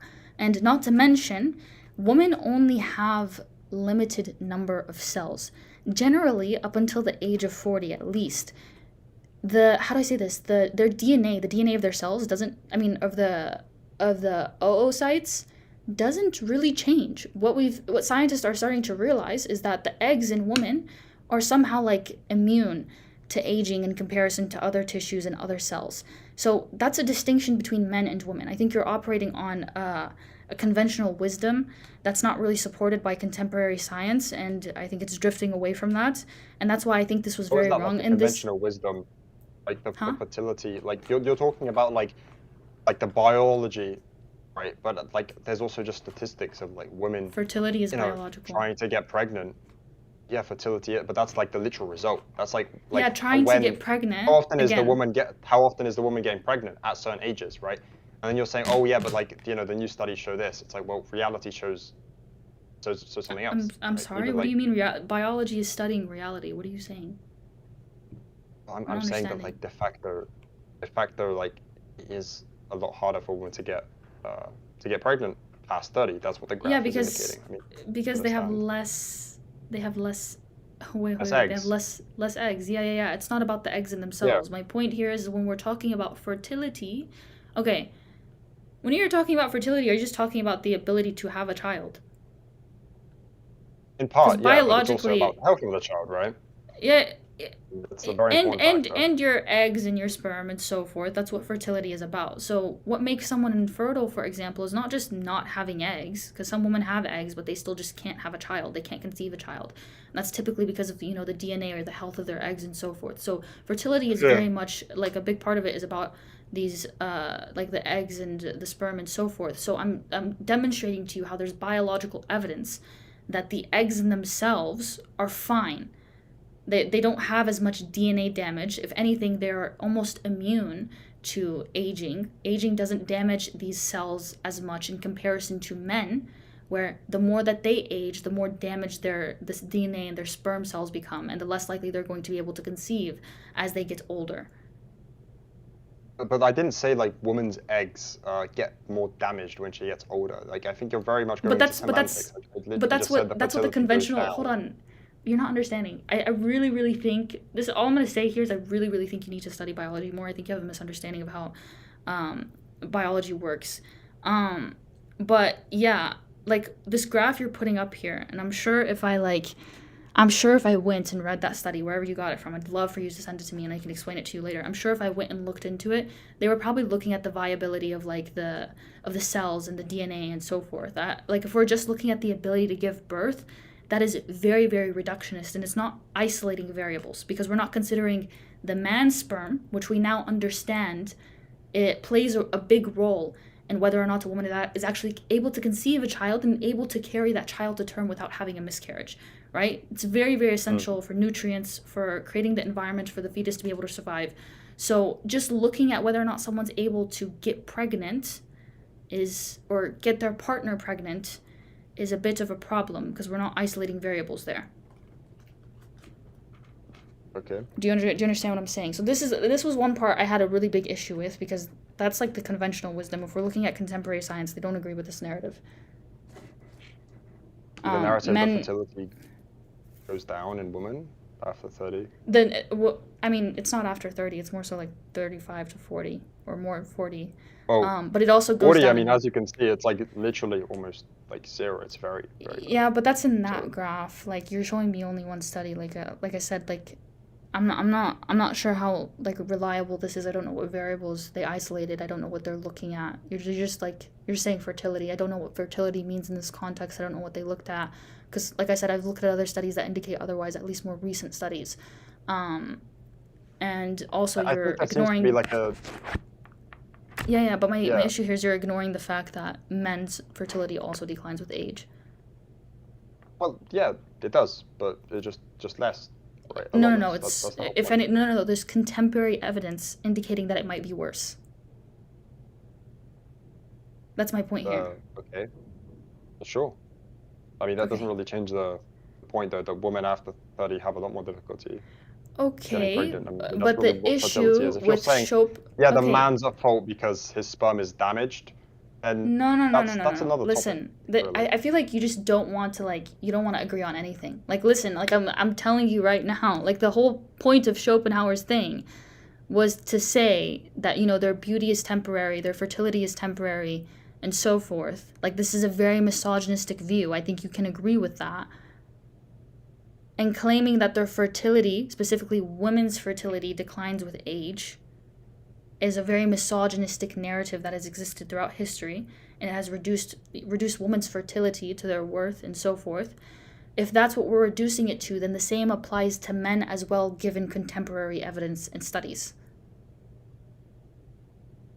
I mean, look, I'm gonna be like honest with you. I think with a lot of like these points, you very much like beat around the bush. Like you kind of like you kind of bring up these very semantic like things that's like really not like related to What like the is, core of can it, you right? Like, identify like what's semantic here? Like I'm giving you the evidence that men are also well, like like like almost I'm talking about almost to very the basic same things, right? almost to the same degree, if not worse. Some scientists are saying we think it's worse for men after the age of 40.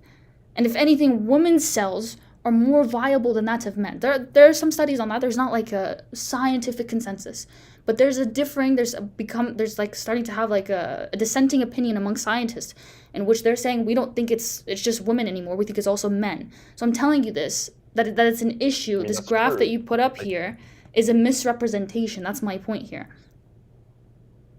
okay. This is a I misrepresentation mean, of I don't know what the contemporary like the newer science. scientists are saying, right? But like they're always changing their opinions. So it's like every That's how form of kind science. of human study That's how has even its flaws. physics works, though. Like this is like So a. appealing to science, right, or appealing to all this stuff, You're like appealing to science, it doesn't get over like, but you you're know, the you one. can't get above Adam, like Adam, reason. you're the one appealing to science. That's why I'm appealing to science. You're the one who made a scientific claim, and I'm showing you that your scientific claim is incorrect, and it shows me you haven't done sufficient research. Look at like this even this popular science like article. It says the study hints, and it says the study suggests. I mean, I think that's like enough. Like, Yeah, yeah, because there's no meta. There's no. enough This said. hasn't. This. Hold on. Hold on. Hold on. You haven't even read the study. First of all, like this is ridiculous. Like when you pulled up that study, for example, did you actually read the entire paper, the methodology? Like I guarantee you, if you send me the paper that you got that graph from, I'm gonna like.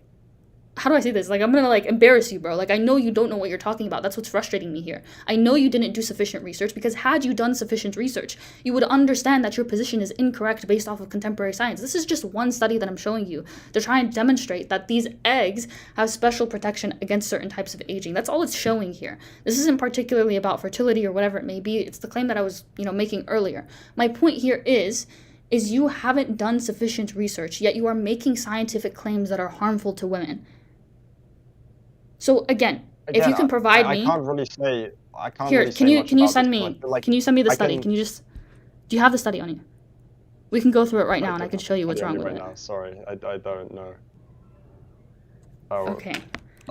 look. I have I a think question for you, and let's be honest here. Did we you can look actually for it read if the you want. study? Yeah. No, I did not read that study. No, and I think frankly, Okay. not because I'm uneducated, because I think that study is such a. This is the problem with a lot of the stuff we're talking about. It's stuff that I almost take so obvious, right? You're like arguing about it Like, Oh my you god, can't this like isn't almost even think of these like very basic this things, isn't right? dude, I want you to look at my screen right now. This isn't even from like a scientific journal. Fuck. Like, do they have the actual Okay. article? This isn't even from a I mean, that's scientific article, dude. just what Like, I'm this is saying the is issue. like Like, are you not the embarrassed very by this? very basic. No, it doesn't matter at all because like It does, though. it's a You're not very doing. kind Do of you understand how you're being disingenuous? That you're making claims that you couldn't have even backed on your own. You don't even know where you got this graph from. You just pulled a graph. You didn't do genuine research. You just made a claim, pulled whatever you could to substantiate that claim, and then moved on. yeah, because I think most people they see that and they kind of take it with intuition. But I think almost your kind of This is credentialism not. This is not has about made you very This is not. skeptical of everything, right? So it's like No, when I I'm say like not. This women is are not more about. nurturing, This is not you're about. like, well, Adam, this is biologically not. that's Wait. incorrect. This is not about intuition. Like, you just don't want to concede on anything. Which, okay, fine. If you want to be bad faith, go for it. I'm being pretty good faith with you. I'm conceding on things, just granting them for the case of the argument or for the sake of the argument, so forth. If you want to be bad faith interlocutor, go for it. But I'm telling you right now that you haven't done sufficient research, and the fact that this isn't even from a scientific journal. It's from some random article, and I haven't even read it yet. But it's not even. It's not giving me an abstract. It's not providing me with the methodology. Yeah, there's no methodology here. How am I supposed to understand how they So conducted the what do you think study? I'm conceding on? I'm just saying that I do. Yeah, I do still think These fertility things, goes but down. the I issue think is it's here. You're saying it's intuitive. me, It's not intuitive. You're making a I think it actually scientific is. claim and you're putting a graph on here, misinforming your audience about women. It's not intuitive. This is a scientific claim. If you're going to make a scientific claim, then epistemologically, you need to substantiate it in the right way. Like science is just the analysis of behavior. It's What through is some what is sort of with you in gradient, like right? dismissing? Most What is people with you can. in what is with you in dismissing science when you're the one trying to use science? You're trying to use bioessentialism to substantiate your argument. No, I'm just saying that like most of the stuff that I feel like you're arguing against, it's like everyone has ample kind of observations of this stuff, right? There's like yeah, it's not like a scientific journal, but does that make it incorrect? No, Like no, no. I'm telling you. My that's kind point of here quite a is. No. quite, You're bad faith misunderstanding. in I'm and of not saying. itself, I'm not right? saying. Listen, I'm not saying it must be a scientific journal. I'm telling you, you didn't even go out of your way to look for one. You looked for a fucking article. You don't even know the methodology of the study. You told me you didn't even read it. You just found the graph and you stuck it in your video. You literally told me you didn't read it. So you're admitting to the fact that you did not do your due diligence in providing information in this video. You're coming to conclusions that you didn't do sufficient research on. You literally admitted to that.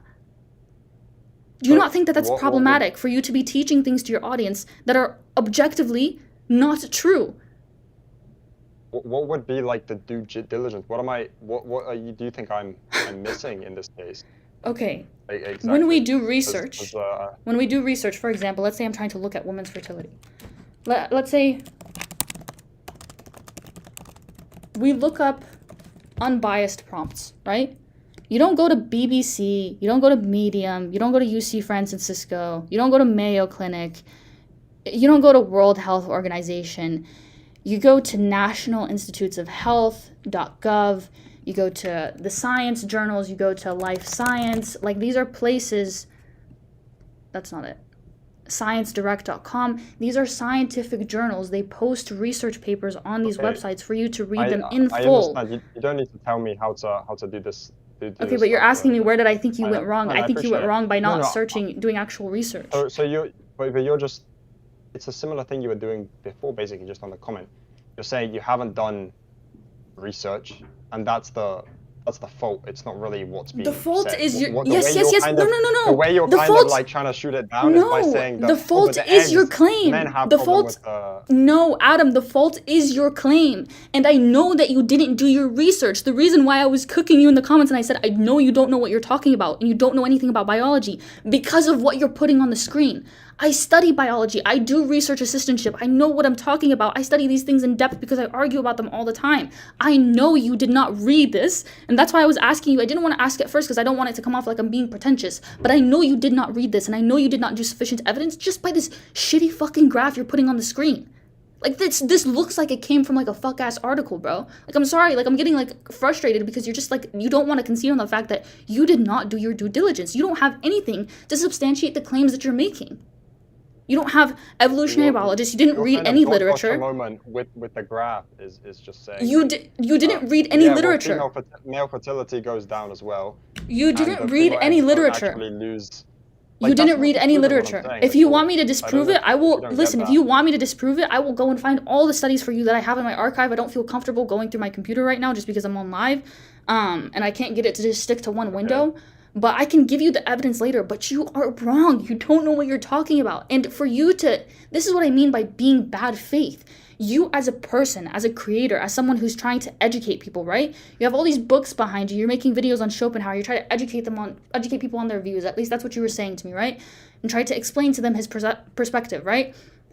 Shouldn't you do your due diligence, especially if you're going to appeal to bioessentialism as like the foundation of your fucking argument? Shouldn't you do your due diligence and find sufficient studies and actually read the articles that you're citing from? Because again, you just told me you did not read this article. Yep, that's true. Okay. Because I think you're kind of I'm not gonna lie, like I'm a bit disappointed because I think like the stuff that there's interesting stuff that like I thought you were gonna talk about, right? I think you're just kind of picking at stuff that's like I didn't even think you'd have a problem with. You know what I mean? Like I thought like you'd argue about like a lot of the other stuff, but saying like, well, actually, female fertility doesn't go down, and like you're just saying, oh, well, because the male fertility goes down as well, and like the cells stay the same. Like that's I don't to think me, I don't what did you think I it's was going to talk it's about? My comment was critiquing the fact that you don't know anything about biology and you're disregarding things such as neuroscience, sociology and psychology.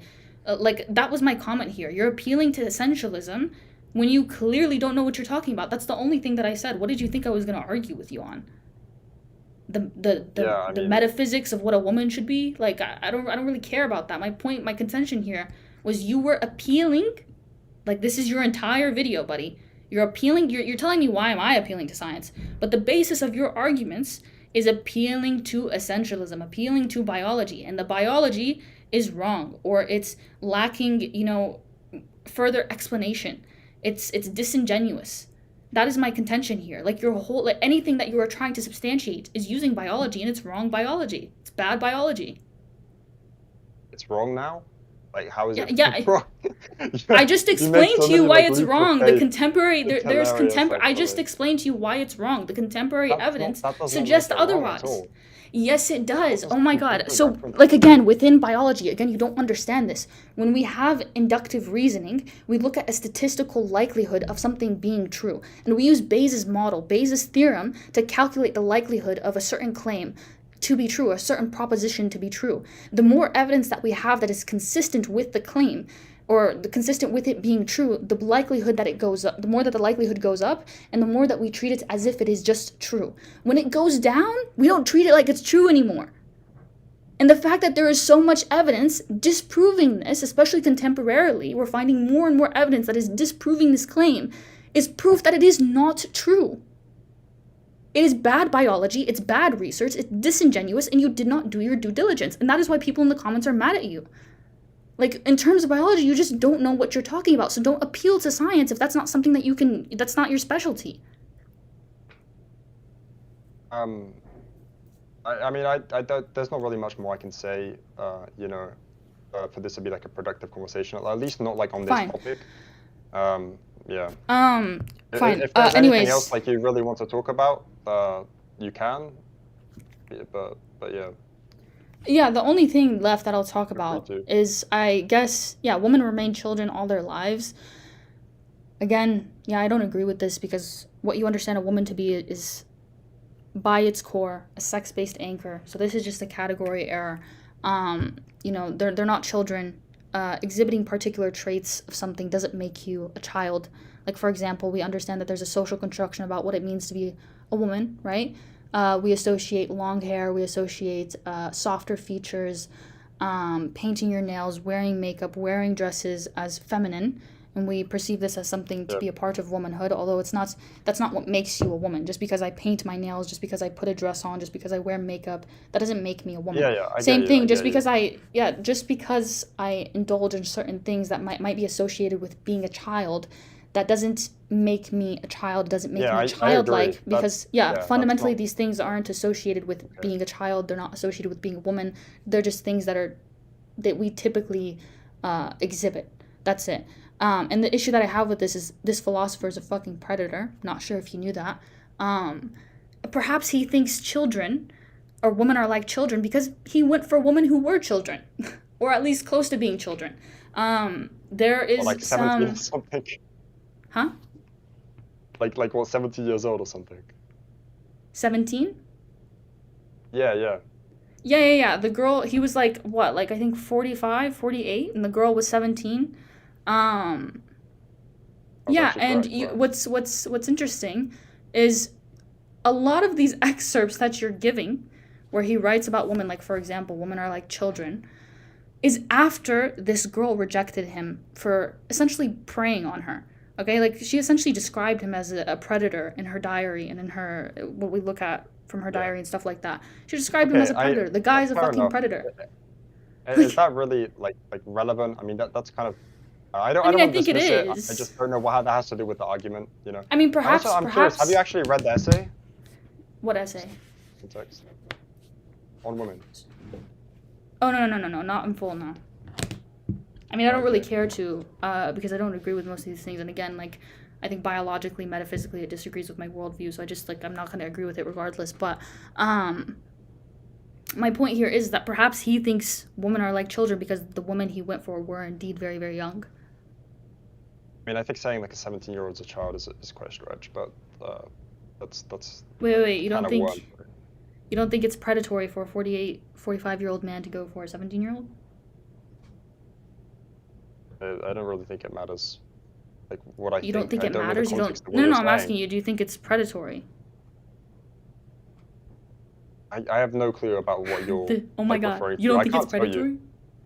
You don't think it's predatory? I don't know the situation. Like, yeah, like I Wait, haven't. what do you mean you don't know the you're- situation? We understand that she felt uncomfortable by it, and she felt essentially preyed on by him. You don't think that? You don't think generally a 40-year-old man going for a 17-year-old is predatory? Sure, if you're putting it this way, it sounds predatory. But like, I haven't read it. I've never heard about this story before. I feel like you don't need to know the context to know it was indeed. He was pursuing her romantically Well, and maybe sexually. You don't. that's the problem, because I think I do need the context, you know, for a lot of things. He Like, was pursuing I her need to understand romantically it. and sexually. You don't think that a 40 or 48-year-old man going for a 17-year-old is not predatory? Yeah, if the way you're putting it is true, then it might be a bit predatory. Yeah, like what I'm Okay, trying to say. and you don't think. What if she's 18? Does it make that big of a difference at the end of the day? I mean, like, legally, yeah, that's a it's minor. it's quite a semantical. It's quite like. I a mean, no. semantical topic. Legally, I it think does it's quite matter. different What's from what the we're talking issue? What's the issue for me here is not necessarily the age in Yeah. itself, but the age gap, which I do think indeed Yeah, is fair enough. predatory. I think when someone's on like literally Yeah, the cusp that's of true. like just finishing development, I think that's really fucking weird. Like I think we can look at most Yeah. 17-year-olds and I look at them Yeah, and I sure. understand they look like babies. They have very much baby faces. I mean, yeah, but realistically, I think the age is like what you're saying. I don't think that's to do that much with age. I think it's to do with intention. So the problem like wouldn't be like the girl's 17. It's like, yeah, if she's feeling uncomfortable, if the situation's I mean, no. like the I do predatory think. characteristics. I don't think they're intrinsic to age. I think he could a man who's a predator could be 45 and be a predator towards a 30-year-old woman, right? I don't think Wait, it's, do you age is- wait, you know what I think is so funny? Earlier you said, we look at, how do I say the statistical patterns, we look at what typically happens. Do you not think that what typically happens is that men who are older and try to go for very, very young women, like on the cusp of like just, coming out of childhood, you don't think that they typically tend to be predatory or even like they have bad intentions? Like I feel like we're being disingenuous. Like I feel like there's something like you don't I mean, want are to we? affirm. I mean, yeah, I like I think think it's also- kind of problematic that Also, you're... older men just find younger women more attractive. I mean, that's also it. Yeah, there are predatory men. No, Older, men of course, find... but I mean, that's not... I wouldn't say that's... They don't find younger women like 17, 16 attractive. They find women in their like late 20s attractive. Maybe mid, early 20s, but generally like they find adult women attractive, not someone who just got out of, do you think a 17-year-old is like an adult developed woman? capable of having, sexual relations with a 48-year-old man? The 48-year-old man, like, it's kind of tagged on there, right? A 17-year-old most of the time, yeah, will have like gone through menarche and will be sexually developed, right? So that's like, just, I mean, if we're talking about biology, I mean, that's the reality. Again, if you think whether she should, that's a moral question. No, really. Like, yeah. I'm asking you. I'm not asking like you. what we're Biology talking doesn't about, right? dictate our morality, right? That's why we're not going off of biology Yeah. here. I'm talking about morality here. You don't think that it's morally objectionable for a 48-year-old man to be pursuing a 17-year-old within this context, within this societal context, Okay. and so forth? You don't think that Look. that's problematic? Of course, there are cases if we're talking about like prehistoric, ancient societies. Fine, it's different. But I'm talking about, just 150 years ago. You don't think that's problematic? You don't think it's predatory? Morally objectionable? Like, this is not a hard question to ask. I mean, to answer, sorry. I morally objectionable is very strong. I think most of the time, it Oh my God. probably will have difficulty for something to actually work out like that just because of the age gap. Do you think? But you do I think think given like, intrinsically the? it's like evil or something? Like, I'm not no. asking you I think intrinsically. the We're talking about no. I think the intentions Buddy. dictate that, right? I'm not asking about what's intrinsic. I'm not asking about biology. I'm asking you what you ought to think is wrong.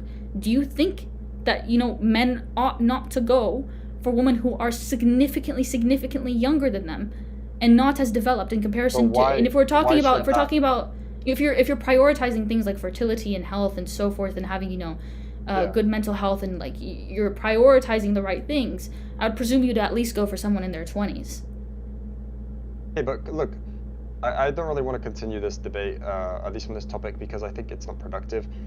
You come at it from a very American kind of perspective, because that's I mean, not really. I'm North in African. the UK, it's No. I don't think. But, like, I don't you have think. the- Wait. Hold on. you speak like an American, I don't right? think. I mean, no. But I've lived in my country and I'm surrounded by I'm Muslim as well. The issue here is Really? not. I don't think that the legal age of consent defines adulthood. I think adulthood varies from person to person. It depends on the person's development. Some people, they might not reach full development, at least that's sufficient to have like intercourse and so forth, until maybe even 20. Some men are like that. Some people might reach it earlier, Yeah, I maybe agree. 16, give or take. The legal age of consent is a protection, because we understand why did we put the protection there? Say that you can't consent under this specific age. We put that protection there because men were predatory and specifically targeting and victimizing these young people. So to prevent them from being victimized, even if they were groomed, even if they were coerced into having intercourse, even if it wasn't the violent kind of sexual assault, even if they were groomed, we say it is always the fault of the person who was the adult, the 48-year-old man, and not the 17-year-old. I understand that. Yeah, Okay, so okay. there's a Well, reason why we have these rules in place, because these Yeah. older men tend to be predatory and victimize But these young that's the people. point of the age of consent, and I'm saying that varies literally on country to country. In UK, it's 16. Yeah. Where you have That's 18. fine. Here, it's 14, right? So it's That's like fine. we're obviously not going to agree about that. I'm just saying the intention That's is fine. what matters the most. I don't know that. That's fine. I'm not. Listen, Yes. that's fine. I'm not saying they're adults. I never said that. My point here is it is definitely morally objectionable for a 48-year-old man who has no justifiable reason to be particularly going for a 17-year-old, especially given our time and our society, and it not be predatory. Like, again, I'm not talking about ancient history. I'm not talking about prehistoric peoples. I'm not talking about these things. Those are different contexts, different times, different circumstances. This is 150 years ago. This is very clearly morally objectionable. And I think you can understand that the reason why it's morally objectionable is because we understand that these men tend to be predatory and tend to victimize these young women. It's not because they have pure intentions. It's not because they genuinely want to marry them or take care of them and so forth. It is because they have bad predatory intentions. And that is why we have the legal age of consent, to protect these minors from these predatory intentions. So I don't think it's hard for you to concede and say, yeah, I think he's weird for that, or I think that was wrong. But anyways, regardless, my point here is, perhaps he thinks this because, he himself was going after a very, very young woman who likely had childlike characteristics, given the fact that they just got out of being a child.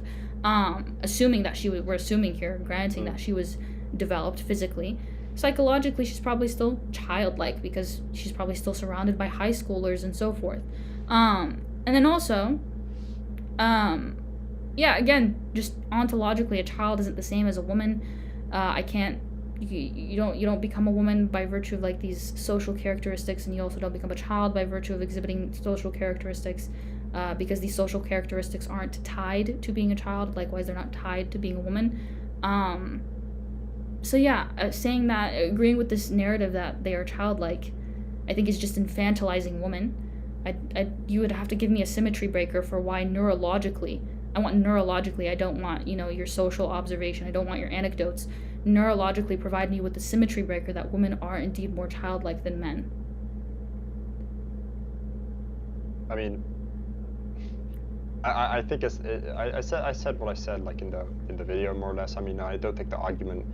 I personally, I'm not arguing for that. That's Schopenhauer's words, right? I think the childlike aspect just comes down to I think dealing with children and being able to do that like successfully. I think that's why it's almost necessary. I mean, yeah, this was also like weird. You thinking that the most successful woman or most well-known woman in history was fucking Sydney Sweeney, and not someone like Oprah Winfrey or like a Greta Thunberg. I would say that they're more well-known than Sydney Sweeney. I think she's more so like well-known by Americans. Yeah. I mean, yeah, definitely. That their success very well isn't. known, I guess. Their success isn't built off of intellect or actual effort, but just their beauty.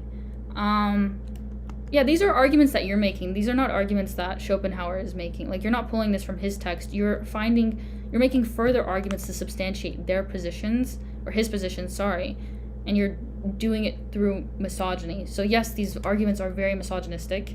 Misogyny here, in this case, what's the misogyny precisely? Like, what do you think? Hold on, wait.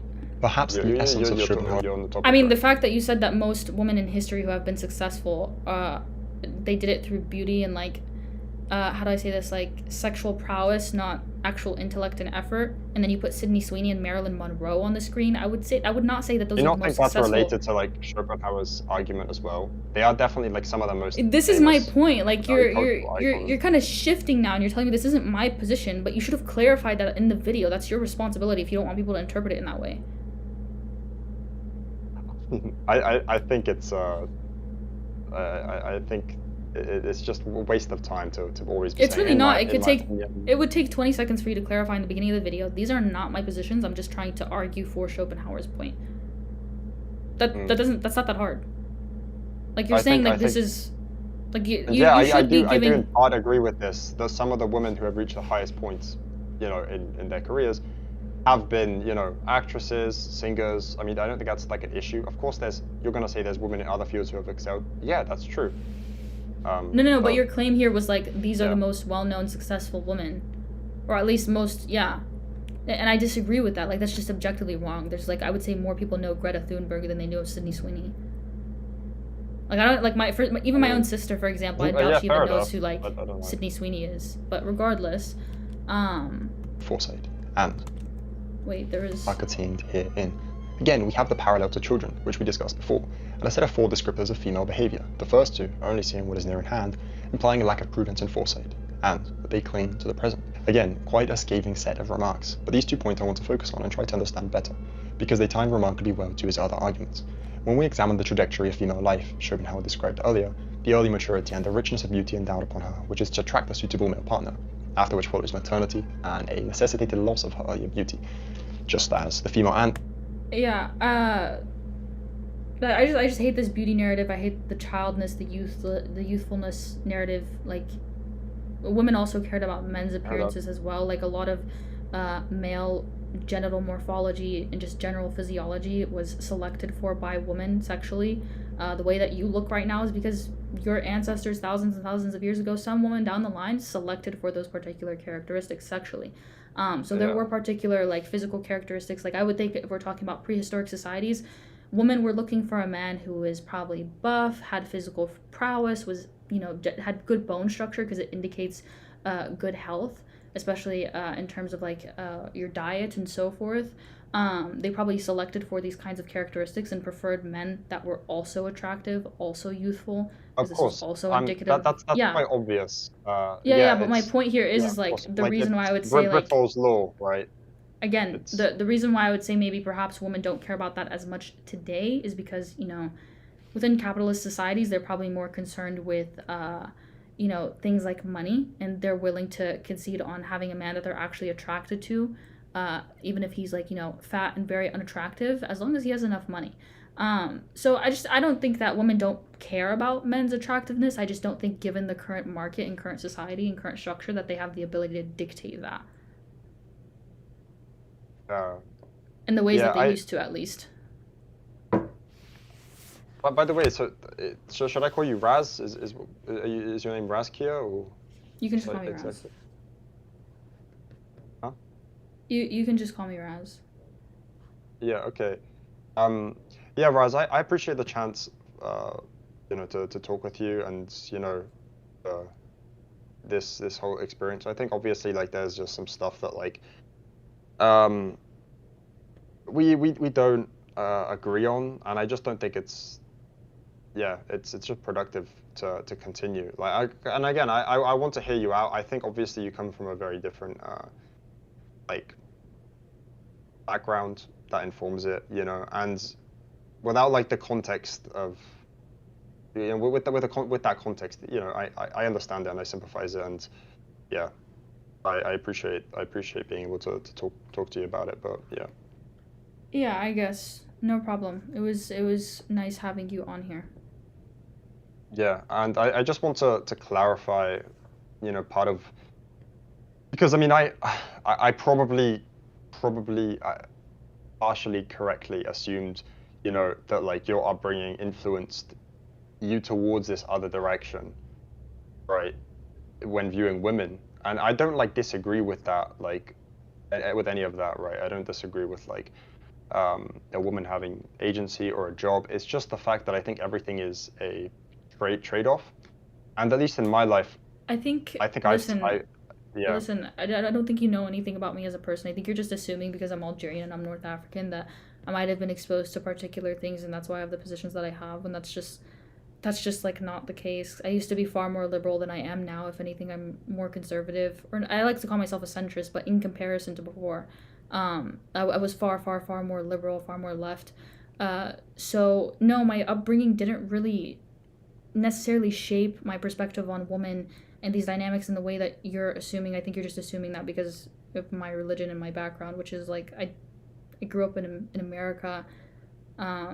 I wasn't really But you were exposed to saying those things. you grew up in Algeria just a bit No, no, ago, no. because I've I I've said spent you speak I've like an spent American, substantial then you like said amount of time in Algeria, right? Like I okay. visit there, of course, but predominantly my upbringing is in America. It's not like I have this aversion to, you know, men holding certain positions or doing certain things because I was subjected to something and I had a certain upbringing and a certain experience with men. I think you're just assuming that because of my background and assuming that it must be the case that that was my experience, and not all Algerians experience that. If anything, the capital is pretty good. Um, yeah, not all Arabs, not all Muslims, not all North Africans go through these experiences. Not all the societies are the same. Um, I think you're just making an assumption based off of my background. And listen, I'm not making an assumption on yours. I'm just saying that what you're saying scientifically just is not accurate, and it's not. I guess it's not as good faith as you're Well, painting it out to be. That's it. you were making assumptions on like Schopenhauer's, like because you said like this probably informed what he's saying. So I kind of just did the same. And I'm not critiquing it. I'm not saying like you're wrong or anything. I'm just saying I like I mean, understand it, right? I I mean, mean but we have you're like literal evidence of him like going for very young girls. So I'm saying perhaps, I'm not saying okay. definitively. I'm saying I mean perhaps yeah, that's what right. shaped his perspective. But like I What I'm don't think saying you is have that anything on me to be making like any assumptions. Like you're just saying, oh, you think these things shape my worldview. No, I think science is what's shaping my worldview. And if you want to say your experiences are shaping your worldview, I would very much agree with that because I don't think you have any science to back up the essentialist claims you're making. Which fine, that's fine if you want to make these claims, but don't operate on something that is essentialist because there's two paradigms to these things. Don't operate on something that's essentialist. Operate on constructivism, which is something that is socialized. Um, and then I would say, okay, fine. I can't really argue with those things. I agree with constructivism. that's a different conversation. But you're just it's not true if we're talking about biology, if we're talking about science, if we're talking about essentialism. And I think you should do your due diligence before you try to base your arguments off of these things. Okay. Yeah, I think you're, again, a lot more like um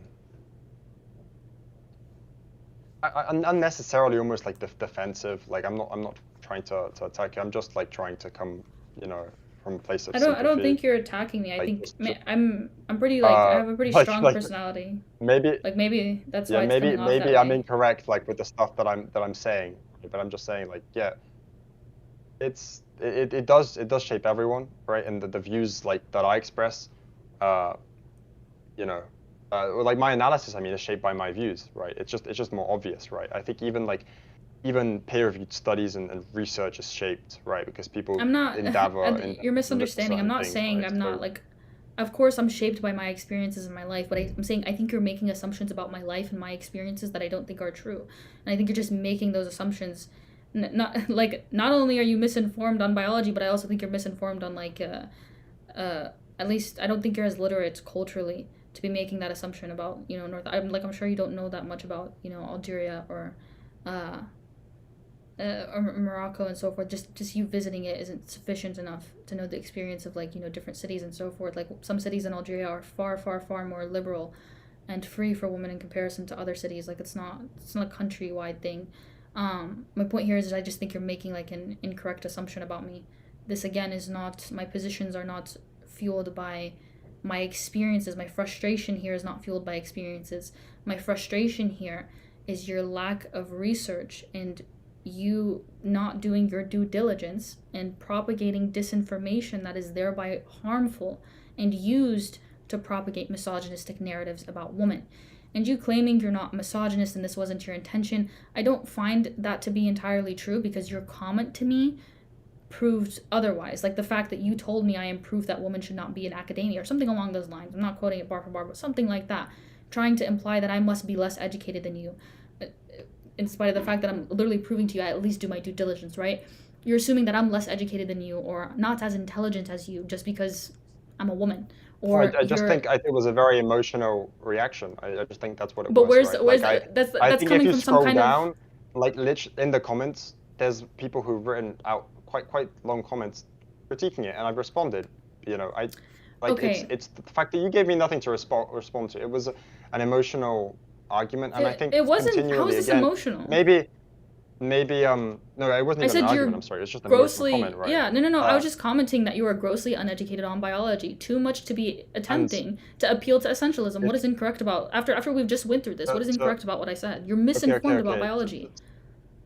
To kind of finalize this, it's just you're yeah, you understand more of these like technicalities and like the peer-reviewed studies and everything. Um, but that's not really the heart of it. I mean, I think you understand. It's not mathematics. And yeah, like I don't know what much more can It be said. doesn't it doesn't And need to be I mathematics, and I think you need to do more research philosophically on how like epistemology works and so forth and how the methodology works, and I think you need to look more right. into deduction and induction.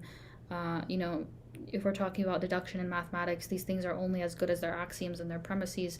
Everything has its shortcomings the same way that induction has its shortcomings, and deduction would not be relevant in a conversation about things that we are observing. So induction is the only thing that we would be referring to in this conversation. It's the only relevant thing. Yeah, and like I said, the reason why I'm frustrated here is because your misinformation, your lack of due diligence when it comes to biology, and then propagating it as if it's fact, as if it's there's consensus and this is true, has fueled misogynistic comments, misogynistic people in your comments. Like you're fueling them. That's my issue here. Your disinformation is fueling misogynistic men. So, yeah, that's the only thing I think you should do your due diligence. Nothing about what I said was incorrect after we've had this conversation. You are indeed misinformed on biology. You haven't done enough research to be able to appeal to essentialism in the way that you are. You seem to think that biology and science is aren't that good in comparison to things like mathematics and deduction, which again, like I think you're really, really misinformed on this, and I think you need to go back and review these things because they have their respective applications. One is not necessarily better than the other. And yeah, I don't know why you're dogging on science and biology and so forth when you were the one initially appealing to it. That's the only thing I have to say. But to clarify, there's Okay. no like maliciousness here. I'm just very passionate when it comes to these things, and I speak Yeah. very, I guess, like in a monotoned way. But yeah, that's it. Yeah, I don't know. At the heart of it, I think you're really not like engaging with the core of what I'm saying. That's fine. I don't want to continue talking about it because I understand like there's not going to be any progress made. But yeah, I appreciate your time and all I'd say is just like I think you're almost too set on this because it just comes off as very antagonistic, and that can just be detrimental. Like, I have no like bad feelings towards you. I just think you're saying like I'm uneducated on biology or something. Of course, I don't know everything about biology. There's no way that I can be up to date on every single like new discovery. That doesn't make the argument I'm not incorrect. asking you to So be. I I'm just think saying if you've you're gonna like definitely shifted. You've shifted the listen. I'm just focus. saying. Like Wait, there's like you the don't elephant in the agree. room, Hold on. You and you don't agree that if focus you're on like gonna wait, you don't agree that if you're gonna reference like biological studies and graphs and so forth to strengthen your argument. Again, I don't know why you used it because you don't like it apparently. You don't agree that if you're going to do these things that you should actually read the papers that you're referencing? I think that was such a secondary point, like in the video, that like it really Oh, didn't no, matter no, to no. me. Like it's like Just if you stop started dodging. Just debating, answer. if you Just stop started, dodging. Just answer the question. Don't you think that is essential? Like many philosophers are against like propagating disinformation. It's something very like contentious. Like it's very important to propagate truth and communicate things effectively and so forth when it comes to philosophy. So the fact that you didn't even do your due diligence when it comes to this is very surprising to me. Like I'm not understanding, and like you just don't want to concede on this. You don't want to admit, you know what, I didn't do my due diligence and you're right. I'll do that in the future. Like that's not a bad thing. Like I'm not even saying like you're dumb. I'm not saying you're a bad person. I'm just saying you didn't know what you were talking about in this video and it was harmful. And you should do your due diligence next time because if you did, then you probably wouldn't have been affirming the things that you did affirm. But regardless, I think I do adequate research. Again, Raz, I appreciate your time, and I hope you have a great rest of your day. no problem. You have a good day too. If you could end the call on your side, I'll end it in a moment.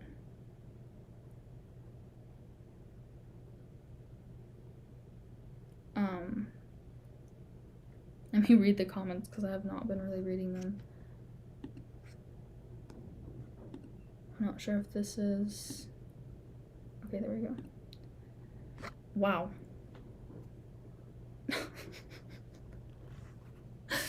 I'm just like... Wait. You guys can still hear me, correct? Okay. Wow, this was just...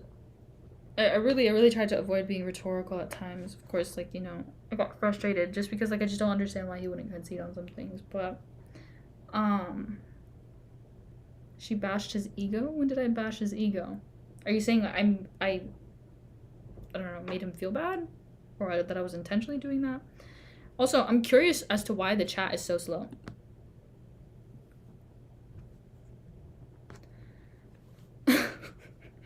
Also, this is like a horrible first live stream. I don't know if I should leave it up or if I should like remove it at a later point. Like I'm pretty sure like the first 20 minutes is me trying to figure it out. But y'all should let me know what you think I should do, if I should just leave it up. He was offended.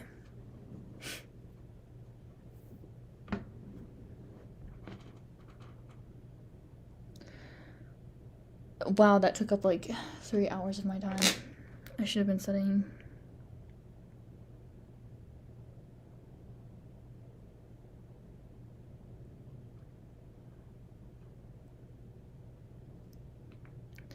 Save it? Okay. I'll leave it. But I'll probably try to go in and edit it, like edit that first 20 minutes out. But, yeah, what an interesting little debate. I thought that was going to be far more fruitful. But I just don't think that it was. I'll like, the way that I'll explain it is like, I want to compare it to like, and I'm talking about this in the first YouTube video that I'm going to post once I finish finals and I can get the chance to actually edit it, is when it comes to philosophy, for example, people who haven't studied philosophy don't seem to understand the necessity of using certain terminology, of using certain forms of logic, of not using certain forms of logic, and so forth. And there's a certain methodology, there's a certain framework, there's certain things that we have to adhere to when it comes to philosophy. And the same thing applies to when we are making epistemological claims, when we are making claims that are essentialist, when we are making claims pertaining to biology. I don't think he's dumb. I just think he really just doesn't understand how scientific methodology works and how it works for him to be consistent. I think he doesn't seem to understand that in order to be, how do I say this? Like, he seemed to have been oscillating between constructivism and essentialism. Like, in one moment he's like, well, this is just what I've observed, and this is social, and this is what typically happens, which is not essentialism, it's not biology. But at the same time, he's claiming that, you know, these things are inherent, these are a part of their nature, and he's also referencing biological studies throughout his video. So, yeah, I don't know, I think he just probably misunderstands that, and that's why he was oscillating. But, okay, I think I'm gonna end the live now. Thank you guys for joining this live. I feel like I should have done a little bit more preparation on this, like, in letting people know that I was doing it, but in the future, hopefully, I will be able to stream, like, more high-quality lives, because this one was really bad. Make sure to follow me on Instagram. TikTok, I'm kind of waning off of that, but if you want to watch my lives, I'm live on TikTok a lot, and I'm also going to start trying to go live on Twitch, so make sure you check my Linktree, follow me on Twitch. But yeah, I think that's it. And also, check out my Substack. I write articles on there, especially pertaining to these kinds of things. I think that's it. Okay, bye guys. Thank you for joining. I'm genuinely appreciative that you guys joined to the last minute. But yeah, that's all.